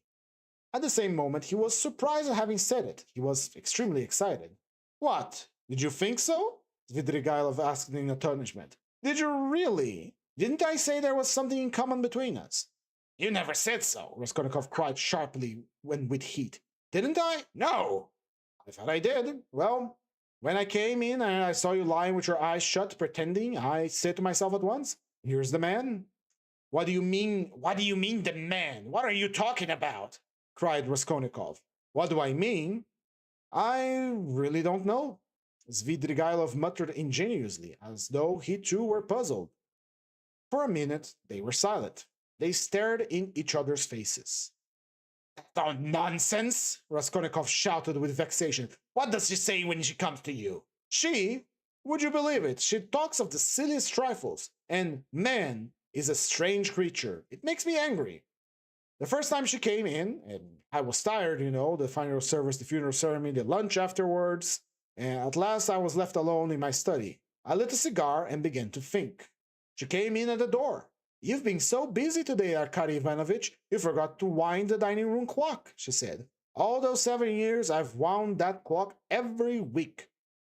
And if I forgot it, she would say always to remind me. The next day, I set off my way here. I got out at the station at daybreak. I'd been asleep, tired out, with my eyes half open. I was drinking some coffee, I looked up, and there was suddenly Marfa Petrovna, sitting beside me with a pack of cards in her hands. "Shall I tell you your fortune for the journey, Arkady Ivanovich?" She was a great one for telling fortunes. I shall never forgive myself for not asking her to. I ran away in a fright, and besides, the bell rang. I was sitting today, feeling very heavy after a miserable dinner from a cafe. I was sitting and smoking, and all of a sudden, Marfa Petrovna appeared again. She came in very smart in a new green silk dress with a long train. "Hello, Arkady Ivanovich. How do you like my dress? Aniska couldn't make one like this." Aniska was a dressmaker in the country, one of our former serf girls who had been trained in Moscow, a pretty wench. She stood turning around before me. I looked at the dress, and then I looked carefully, very carefully at her face. "I'm surprised you bothered to come to me about such unimportant matters, Marfa Petrovna. Good gracious, you won't let anyone disturb you about anything." To tease her, I said, "I want to get married, Marfa Petrovna." "That's just like you, Arkady Ivanovich. It does you very little credit to come looking for a bride when you hardly buried your wife. And if you could make a good choice, at least, but I know you won't, it won't be for your happiness or hers. You'll be only a laughingstock to all good people." Then she went out, and her train seemed to rustle. Isn't it nonsense? "But perhaps you're lying?" Raskolnikov put it in. "I rarely lie," answered Svidrigailov thoughtfully, apparently not noticing the rudeness of the question. "And in the past, have you ever seen ghosts before?" "Yes, I have seen them, but only once in my life, 6 years ago. I had a serf, Filka. Just after his burial, I called out forgetfully, 'Filka, my pipe!' He came in and went to the cupboard where my pipes were. I sat still and thought, he is doing it to take revenge on me, because we had a violent quarrel just before his death. 'How dare you come in with a hole in your elbow?' I said, 'Go away, you fool!' He turned and went out, and never came again. I didn't tell Marfa Petrovna at the time. I wanted to have a service done for him, but I was ashamed." "You should go to a doctor." "I know I am not well without you telling me, though I don't know what's wrong. I believe I am 5 times as strong as you are. I didn't ask you whether you believe that ghosts can be seen, but whether you believe that they exist." "No, I won't believe it," Raskolnikov cried with real anger. "What do people generally say?" muttered Svidrigailov, as though speaking to himself, looking aside and bowing his head. "They say, you're ill, so what appears to be you is only an unreal fantasy. But that's not strictly logical. I agree that ghosts only appear to the sick, but that only proves that they are unable to appear except to the sick, not that they don't exist." "Nothing of the sort," Raskolnikov insisted irritably. "No? You don't think so?" Svidrigailov went on, looking at him deliberately. "But what do you say to this argument? Come on, help me with it. Ghosts are, as it were, shreds and fragments of other worlds, the beginning of them. A man in health has, of course, no reason to see them, because he is above all a man of this earth and is bound, for the sake of completeness, in order to live only in this life. But as soon as he is ill, as soon as the normal earthly order of the organism is broken, he begins to realize the possibility of another world, and the more seriously ill he is, the closer becomes his contact with that other world, so that as soon as the man dies, he steps straight into that world. I thought of that long ago. If you believe in a future life, you could believe in that too. I don't believe in a future life, said Raskolnikov. Svidrigailov sat lost in thought. Chris missed. I don't recall your name. I do believe it's your first time, but if I am mistaken, please forgive me. I welcome you to the stream, and yes, we are reading Crime and Punishment right now. Anyway, Svidrigailov sat lost in thought. And what if there are only spiders there, or something of that sort? He said suddenly. He's a madman, thought Raskolnikov. We always imagine eternity as something beyond our conception, something vast. Vast! But why must it be vast? Instead of all that, what if it was one little room, like a bathhouse in the country? Black and grimy and spiders in every corner, and that's all eternity is. I sometimes imagine it like that. Can it be? You can imagine nothing more just and comforting than that? Raskolnikov cried with a feeling of anguish. More just? And how can we tell, perhaps, that is just, and do you know, it's what I would certainly have made it, answered Svidrigailov with a vague smile. This horrible answer sent a cold chill through Raskolnikov. Svidrigailov raised his head, looked at him, and suddenly started laughing. Only think, he cried. Half an hour ago, we had never seen each other. We regarded each other as enemies. That is a matter unsettled between us. We've thrown it aside, and away we've gone into the abstract. Wasn't I right in saying that we were birds of a feather? Please allow me, Raskolnikov went on irritably, to ask you to explain why you have honored me with your visit. And I am in a hurry. I have no time to waste. I want to go out. By all means, your sister, Avdotya Romanovna, is going to be married to Mr. Losing, Peter Petrovich. Can you stop asking questions about my sister and mentioning her name? I can understand how you dare say her name in my presence, if you really are Svidrigailov. But I've come here to speak about her. How can I avoid mentioning her? Very good. Speak, but be quick about it. I am sure that you must have formed your own opinion of this Mr. Luzin, who is a connection of mine through my wife. If you only seen him for half an hour or heard any facts about him, he is no match for Avdotya Romanovna. I believe Avdotya Romanovna is sacrificing herself generously and imprudently for the sake of her family. I imagined from all I had heard of you that you would be very glad if the engagement could be broken off without sacrificing any material advantages. Now, I know you personally. I am convinced of it. Oh, this is very naive. Excuse me. I should have said insolent of your part, said Raskolnikov. You mean to say that I am seeking my own ends? Don't be uneasy, Rodion Romanovich. If I were working for my own advantage, I would not have spoken out so directly. I am not quite a fool. I will confess something psychologically curious about that. Just now, defending my love for Avdotya Romanovna, I said I was myself the victim. Well, let me tell you that I have no feeling of love now, not the slightest, so that I wonder myself indeed, because I really did feel something. Through idleness and depravity, Raskolnikov put in. I certainly am idle and depraved, but your sister has such qualities that even I could not help being impressed by them. But that's all nonsense, as I see myself now. Have you seen that long? I began to be aware of it before, but was only perfectly sure of it the day before yesterday, almost at the moment I arrived in Petersburg. I still imagined in Moscow, though, that I was coming to try and get Avdotya Romanovna's hand and to cut out Mr. Luzin. Oh, excuse me for interrupting you. Please be brief and tell me why you've come to visit. I am in a hurry. I want to go out. With the greatest of pleasure. On arriving here and deciding to make a certain journey, I would like to make some unnecessary preliminary arrangements. I left my children with an aunt. They are well provided for, and they have no need of me personally. And a nice father I'd make too. I have taken nothing but what Marfa Petrovna gave me a year ago. That's enough for me. Excuse me, I am just coming to the point. Before the journey, which may come off, I want to settle Mr. Losing too.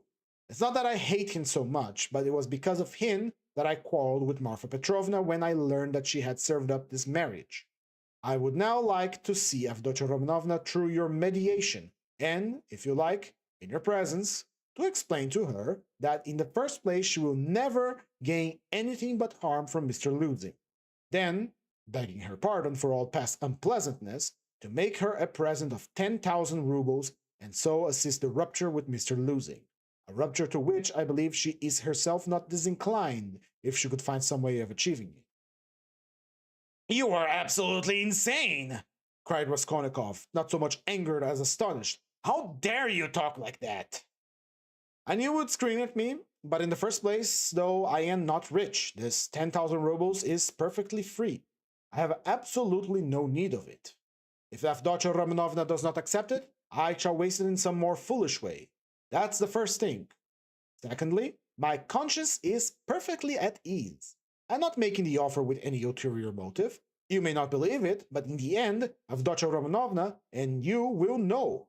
The point is that I did actually cause your sister, who I greatly respect, some trouble and unpleasantness. And so, sincerely regretting it, I want not to compensate, not to repay her for the unpleasantness, but simply do something to her advantage, to show that I am not, after all, privileged to do nothing but harm. If there were a million fraction of self-interest in my offer, I should not have made it so openly, and I should not have offered her 10,000 only, when 5 weeks ago I offered her more. Besides, I may perhaps very soon marry a young lady, and that alone ought to prevent suspicion of any design on Avdotya Romanovna. In conclusion, let me say that in marrying Mr. Losing, she's taking money just the same, only from another man. Don't be angry, Rodion Romanovich. Think it over coolly and quietly. Svidrigailov himself was extremely cool and quiet when he was saying this. Please don't say anything else, said Raskolnikov. In any case, this is unforgivably insolent. Not in the least. Then a man may do nothing but harm to his neighbor in this world and is prevented from doing the tiniest bit of good by trivial conventional formalities?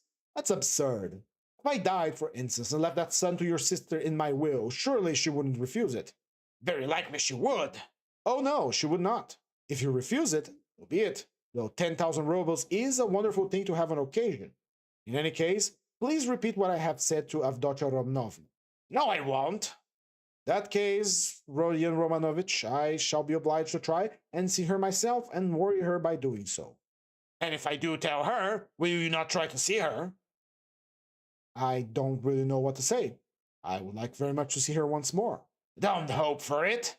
I'm sorry, but you don't know me. Perhaps we may become better friends. You think we may become friends? And why not? Svidrigailov said, smiling. He stood up and took his hat.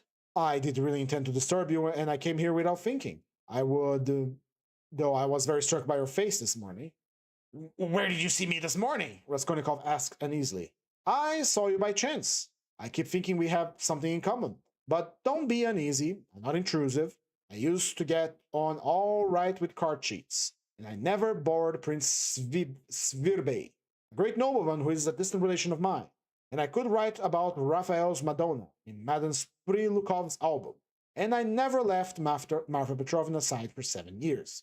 And I used to stay the night at Vyazemsky house in the Haymarket in the old days. And I may go up in a balloon with Berg, perhaps. All right. Why are you setting off soon on your travels? What travels? On that journey you mentioned it yourself. A journey? Yes, I did mention the journey. Well, that's a broad topic. If only you knew what you're asking, he added, and gave a sudden loud, short laugh. Perhaps I'll get married instead of the journey. They're making a match for me. Here? Yes. How have you had time for that? But I am very anxious to see Avdotya Romanovna once. Please. Well, goodbye for now. Oh, yes. I forgot something. Tell your sister, Rodion Romanovich, that Marfa Petrovna remembered her in her will and left her 3,000 rubles. That's absolutely certain. Marfa Petrovna arranged it a week before her death, and it was done in my presence. Avdotya Romanovna will be able to receive the money in 2 or 3 weeks. Are you telling the truth? Yes. Tell her. Well, I am at your service. I'm staying close by. As he went out, Svidrigailov ran into Razumikin in the doorway. Good old Razumikin. that is it for our stream today. We're reading one chapter per day. It's kind of padding out the thing, but one chapter per day. We have gained 2 subscribers today. Thank you all so much who has subscribed. Well, I love this part of the book because it just makes the murder be for nothing, man. It's so sad.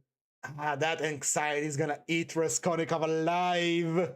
In any case, let's take a look at Rodion. Yes, hello, Rodion. How you doing? Look at that. You're gonna get a better Kanto in the future, I am sure of it. Anyway, that is it for today for our book reading, ID study, and Mirror Dungeon. Thank you all so much for being present here today. If you enjoyed the stream, please recommend it to your friends. But if you didn't, please recommend it to your enemies. Thank you all so much once again. See you tomorrow. Sweet kisses and goodbye. Mwah.